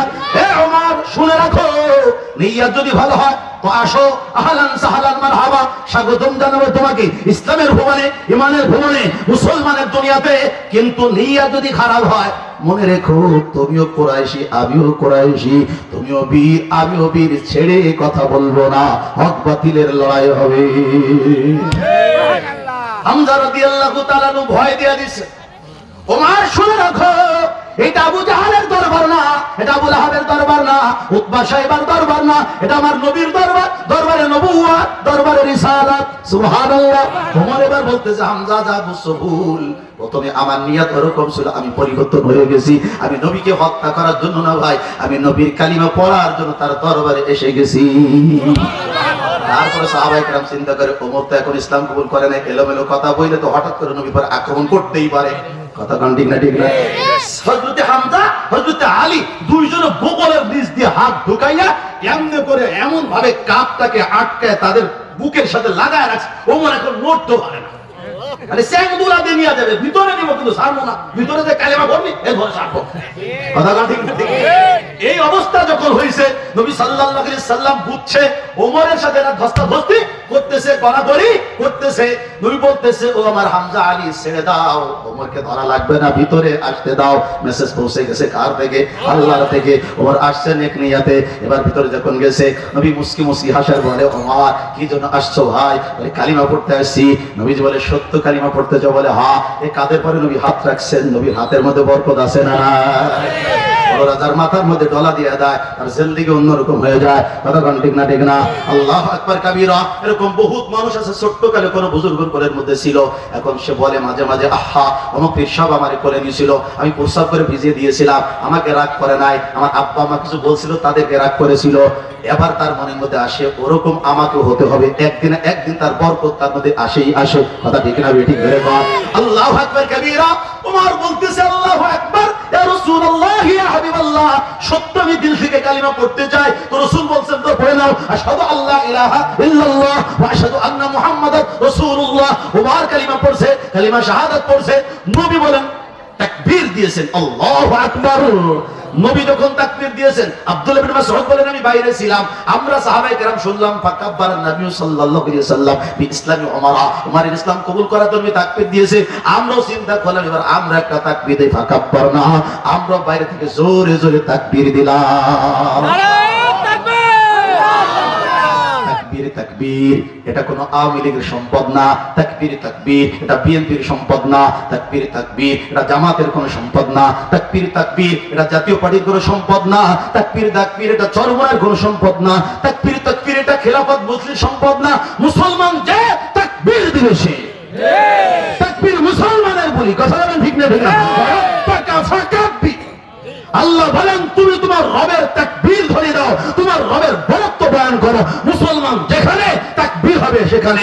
সিরিয়া যখন মুজাহিদেরা জয় করেছে, তখন তারা সবাই বলছে কি তাকবীর তাকবীর, বাকিরা বলছে আল্লাহু আকবার আল্লাহু আকবার। শেষ বেলা আমার সময় শেষ, তাকবীর একটা দিয়েই যায়। দিবেন তো ইনশাআল্লাহ? সবাই সবাই সবাই। তাহলে একটা প্রতিযোগিতা হয়ে যাক, যাদের বয়স 40 থেকে নিচে তারা দিবেন তাকবীর, আর 40-এর উপরে যারা তারা দিবেন তাকবীর। এই যে মুরব্বী কিন্তু খাড়া গেছে, একাই যথেষ্ট, মারাত্মক লোক, একাই ফাস্ট। কথা না? ঠিক না? ঠিক না? এরকম জজবালা কিছু থাকলে তো আর কোনো বক্তা লাগবে না, আমি একাই যথেষ্ট। মারাত্মক জজবা হুজুর এই লোকে। একটু খেয়াল করেন, 40-এর নিচে যারা তারা দিবেন তাকবীর প্রথমে, এরপরে যারা মুরব্বী তারা দিবেন কি পরবর্তীতে। বিচারক হিসেবে হুজুরই থাকবেন, হুজুর বলবে যে কারা দিচ্ছে। রেডি? রেডি সবাই? হ্যাঁ, একদম ছোট থেকে 40 পর্যন্ত, 40-এর এই পাশে যারা তারা একবারে দিবেন তাকবীর। হ্যাঁ, রেডি? লিল্লাহি তাকবীর, আল্লাহু আরো জোরে, লিল্লাহি তাকবীর। এই যুবকদের তাকেছে নাকি হুজুর কিন্তু রেকর্ড করে দিয়েছে। এইবার 40-এর পরের যারা তারা দিবেন তাকবীর। রাজি আছেন ইনশাআল্লাহ? ইনশাআল্লাহ। রেডি? লিল্লাহি তাকবীর, আল্লাহু আকবার, লিল্লাহি তাকবীর, আল্লাহু আকবার। কাদের আওয়াজ বেশি? বুড়োরা জিততে গেছে। বুড়োর দলের কথা কয় না, আসলে বুড়োরা জিতছে। কথা ঠিক না? রেডি? ও যুবক ভাইরা, তোমার কণ্ঠ তো গোল গোল, চার চার ছক্কা আউট বলতে বলতে তুমি খতম করেছো, এখানে এসে কেন তোমার তাকবীরের আওয়াজ স্রোত হয়ে যায়? তোমার তাকবীরের ধ্বনির জন্য সর্বোচ্চ আওয়াজ রাখতে হবে। কথা বল ঠিক না? ঠিক না? এই তাকবীরের ধ্বনি যখন আমাদের দিলের মধ্যে থাকবে, এই তাকবীরের ধ্বনি যখন আমাদের কলমের মধ্যে থাকবে, মনে রাখো সংখ্যায় যদি আমরা অল্প হই, সারা পৃথিবী আমাদেরকে ভয় করতে বাধ্য। তাকবীরের মধ্যে এমন অ্যাটমিক পাওয়ার আছে। কথা বল ঠিক না? ঠিক না? এবার আমরা একসাথে তাকবীর দেব, ছোট বড় সবাই সবাই সবাই লিল্লাহি তাকবীর, লিল্লাহি তাকবীর। জাযাকুমুল্লাহ খায়রান। আল্লাহু আকবার কবীরা। আব্দুল্লাহ ইবনে মাসউদ রাদিয়াল্লাহু তাআলা বলেন, আমরা তাকবীর দিলাম, নবীদের তাকবীর শুনি না। ওমর রাদিয়াল্লাহু তাআলা বলেন, ইয়া রাসূলুল্লাহ, ইয়া হাবিবাল্লাহ, আমি তো কালিমা পড়েছি, মুসলমান হয়ে গেছি, কাজ আমার কি একটু বলে দেন না। রাসূল বলেন, ঈমানের পরে সপ্তম বিকাশ হলো নামাজ পড়া। ধরে বলেন কি পড়া? নামাজ পড়া। বলে নামাজ কয় ওয়াক্ত? বলে 5 ওয়াক্ত। কিভাবে পড়ে? বলে এমনি এমনি পড়ে। কোথায় পড়ে? বলে পড়তে তো দিল চায়, প্রকাশ্যে জামাতে আযান দিয়া পড়েন না কেন? সংখ্যা আমার কম, আমি চাই না এত জলদি করে আমার এই অল্প সাহাবী হারিয়ে যান। আল্লাহু আকবার কবীরা। উম্মতের প্রতি নবীর কতটা বড়। অল্প মুষ্টিম কিছু সাহাবী মাত্র কালিমালা হয়েছে, এত তাড়াতাড়ি রাসূল একশনে আসতে রাজি না, আর একটু সময় নিচ্ছেন, আরো দল ভারী হোক, আরো দলের মধ্যে সংখ্যা সদস্য হল, একবারে আক্রমণ হবে। কথা বলেন ঠিক না? ঠিক না? রাসূল আকরাম সাল্লাল্লাহু আলাইহি সাল্লামের কথা শুনে ওমর রাদিয়াল্লাহু তাআলা বলে, ইয়া রাসূলুল্লাহ, ওমর আপনার সাথে আছে, আপনি সঙ্গে চলুন, ওমর আপনার সাথে থাকবে। এক কাফের কুরাইশ না, ভালো করে শুনে রাখো, ওমর তোমাদের দলের নাই। ওমর লা ইলাহা ইল্লাল্লাহ মুহাম্মদুর রাসূলুল্লাহ বলে মুসলমান হয়ে গেছে। যদি কোনো মায়ের মনে চায় সন্তান হারা হতে, সন্তানকে পাঠায় দাও, ওমরের তলোয়ার তার মাথার গলার ফয়সালা করে দিবে। কোন স্ত্রী যদি চাও বিধবার কাপড় পরতে, স্বামীদেরকে পাঠায় দাও, গলার ফয়সালা করে দিবে। এমন বক্তব্য জজবার সাথে ওমর রাদিয়াল্লাহু তাআলা দিয়েছেন, একটা কাফের আর ঘরের থেকে বের হতে সাহস করে নাই। ধরে বলেন আল্লাহু আকবার। মুসলমানদের আলফাহ ইত্তিহাদ আর ইত্তিফাক, ঐক্যর সুতিবন্ধন আমাদের মধ্যে যদি গঠিত হয়, আমরা যদি কাআন্নাহুম বুনিয়ানুন মারসুস হতে পারি, ইন্নামাল মুমিনুনা ইখওয়া আল মুসলিমুনা কাসাদিদ ওয়াহিদ, এরকম যদি হইতে পারি, মুসলমান এখন বিশ্বের মধ্যে বিজয় হাসিল করবে, সারা পৃথিবীর মধ্যে কালিমার পতাকা উড্ডয়ন হবে, কোনো সন্দেহ নাই। সমস্যা এখানে আমরা সংখ্যায় বেশি, কিন্তু আমাদের মধ্যে একতা নেই। ওমর ইসলাম কবুল করেছে, জামাতের সাথে নামাজ হয়েছে, জোরে জোরে আওয়াজ হয়েছে, আযান আর ইকামত হয়েছে, জেহরি কিরাত জেহরি, সেদি কিরাত সেদি। এই ওমর রাদিয়াল্লাহু তাআলা খলিফা হয়েছেন, মসজিদে নববীতে বক্তব্য দিলেন, ইসলাম আর কালিমা, কোরআন আর হাদিস মানুষকে কেমন পরিবর্তন করে। ওমর রাদিয়াল্লাহু তাআলা খুতবা দিবেন, এক লোক দাঁড়ায় বলতেছে, এ আমিরুল মুমিনিন, খুতবা তো দিবেন, কিন্তু খুতবার আগে একটা প্রশ্ন, আপনার গায়ে তো সরকারি 2টা চাদরের সিল দেখা যাচ্ছে, আপনি তো একটা চাদরই পাবেন বরাদ্দ, 2টা চাদর কেন গায়ে দিলেন? এই প্রশ্নের উত্তর না দিয়ে আপনি খুতবা দিতে পারবেন না। এই কথা যদি আমাদের রাষ্ট্রের কোন লোককে বলে, ও মিয়া তুমি না এমপি হইছো সেদিনে, তোমার ছিল মাত্র টিনের ঘর, 1 বছরে এমন কি পাইলা যে তোমার বাড়িতে 3 তলা বিল্ডিং উঠে গেল, ওই লোককে পরের দিন আর আপনি এলাকায় খুঁজে পাবেন না। নাই নাই, গুম হয়ে গেছে, ও বাইসে আছে না মরে আছে খবর নেই। কথা ঠিক না? ঠিক। ওমর রাদিয়াল্লাহু তাআলা বলতেছেন, হ্যাঁ ভাই তোমার প্রশ্ন আমি বুঝেছি, উত্তর আমি দেব না, আমার ছেলে আব্দুল্লাহ আছে, বাপ কা বেটা সিপাহি কা ঘোড়া কুছ না হো তো থোড়া থোড়া। আব্দুল্লাহ ইবনে ওমর, দাঁড়াও বাজার, প্রশ্নের উত্তর দিয়ে দাও। কি জন্য তার মনের মধ্যে ঘুরপাক খাচ্ছে। ওমর রাদিয়াল্লাহু তাআলা ছেলে আব্দুল্লাহ ইবনে ওমর রাদিয়াল্লাহু তাআলা দাঁড়িয়ে বলতেছে, শোনো, আমার আব্বার গায়ে যে 2টা চাদর, এর একটা চাদর আমার, আমিও এই রাষ্ট্রের একজন জনগণ, আমিও নাগরিক, সরকারি চাদর আমার আব্বাও যেমন একটা পেয়েছে, আমিও তো একটা পেয়েছি, তার জন্য একটা বরাদ্দ হয়েছে, তো আমার জন্য একটা বরাদ্দ হয়েছে, আমার ভাগেরটা আমার আব্বাকে আমি দিয়ে দিয়েছি। আমার আব্বা একটু লম্বা, 1 চাদরে তার হয় না, আমার বাবার 1 চাদর আর আমার 1 চাদর, 2 মিলে কি 2 মিলে 1টা, 1 মিলে 1 হয়ে গেছে 2। তুমি যেটা মনে করেছো আমার আব্বা মনে হয় রাষ্ট্রের প্রধান, এই ক্ষমতার অধিকারী হওয়াতে অনধিকার চর্চা করে, জুলুম করে, আত্মসাৎ করে, খেয়ানত করে 1টা চাদর বেশি গায়ে দিয়েছে, এটা তুমি চিন্তা করো না, দিলের থেকে দূর করে দাও। এখন ওমর রাদিয়াল্লাহু তাআলা বলেন, ভাই যতটুকু আমার ছেলে বলেছে, তোমার দিলের থেকে যে সন্দেহ, এটা কি কেটে গেছে? বলে হ্যাঁ। তবু আমি এখন খুতবা দিব? বলে না। বলে হ্যাঁ। ওমর রাদিয়াল্লাহু খুতবা দিয়েছেন, তার বিরুদ্ধে কোনো অ্যাকশন তিনি নেন নাই। এটাই তালিমে কোরআন। কোরআনের শিক্ষা মানুষকে এমন করে দেয়, ঠিক এই সমাজের যে কোনো স্তর থেকে, রাষ্ট্রের সর্বোচ্চ পর্যায় পর্যন্ত, আন্তর্জাতিক বিশ্বের সর্বোচ্চ পর্যায় পর্যন্ত যত অপরাধী, সন্ত্রাসী, দুর্নীতিবাজ আছে, এদের পরিবর্তন করার একটাই ওয়ে, একটাই রাস্তা, একটাই তরিকা, সবগুলোকে কোরআন হাদিসের শিক্ষায় সুশিক্ষিত করে কোরআনের পরে আমলকারী বানাতে হবে, আল্লাহ ওয়ালাদের সোহবতে এনে দিতে হবে। এই মানুষগুলো সবচেয়ে দামি মানুষ হয়ে যাবে।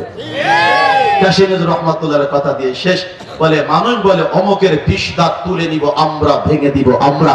কাশী নজরুল রহমাতুল্লাহ বলেন 20 দাঁত ভাঙার দরকার নেই, দাঁত থাক, শুধু 20টুকু তুলে নাও, 20-এর নিচে মধু লুকানো আছে। কথা বলেন। আমি তো একজন ছোট্ট মানুষ, কিন্তু এই এলাকার যারা চেয়ারম্যান, মেম্বার, সমাজপতি, এরা যদি ভালো পথে চলে আর চালায়, 1 মাস লাগবে না আলোকিত কলাতলা ইউনিয়ন হইতে, 1 বছর লাগবে না আলোকিত চিতলমারি হতে, 2 বছর লাগবে না আলোকিত বাগেরা হতে, 5 বছর লাগবে না আলোকিত বাংলাদেশ হতে। 1 টার্মের মধ্যেই সবাই ভালো মানুষ হওয়া সম্ভব। কথা বল ঠিক না ঠিক না? সর্বস্তরে, ব্যক্তি পর্যায় থেকে আন্তর্জাতিক পর্যায় পর্যন্ত কোরআনের তালিম, তাআল্লুম, পাঠ পঠন, শিক্ষা গ্রহণ, এগুলোর চর্চা আমাদের ব্যাপক হারে কি করতে হবে? বাড়াতে হবে। আসুন না, শিক্ষার তো কোনো বয়স নাই। খায়রুকুম মান তাআল্লামাল কুরআন ওয়া আল্লামা, তোমাদের মধ্যে সবচেয়ে বড় দামি, উত্তম, উৎকৃষ্ট ওই মানুষ যিনি কোরআন শিখেন এবং কোরআন শেখান। আসুন আজ থেকে আমি আপনি সবাই প্রতিজ্ঞা করি, যে কয়টা দিন বেঁচে থাকবো কোরআনের শিক্ষার সাথেই জড়িত হয়ে থাকবো, কোরআন ওয়ালাকে মহব্বত করব, কোরআন ওয়ালা সন্তান বানাবো, কোরআন ওয়ালাদেরকে সহযোগিতা করব, কোরআন ওয়ালাদের যে কোনোটাকে সাড়া দিব।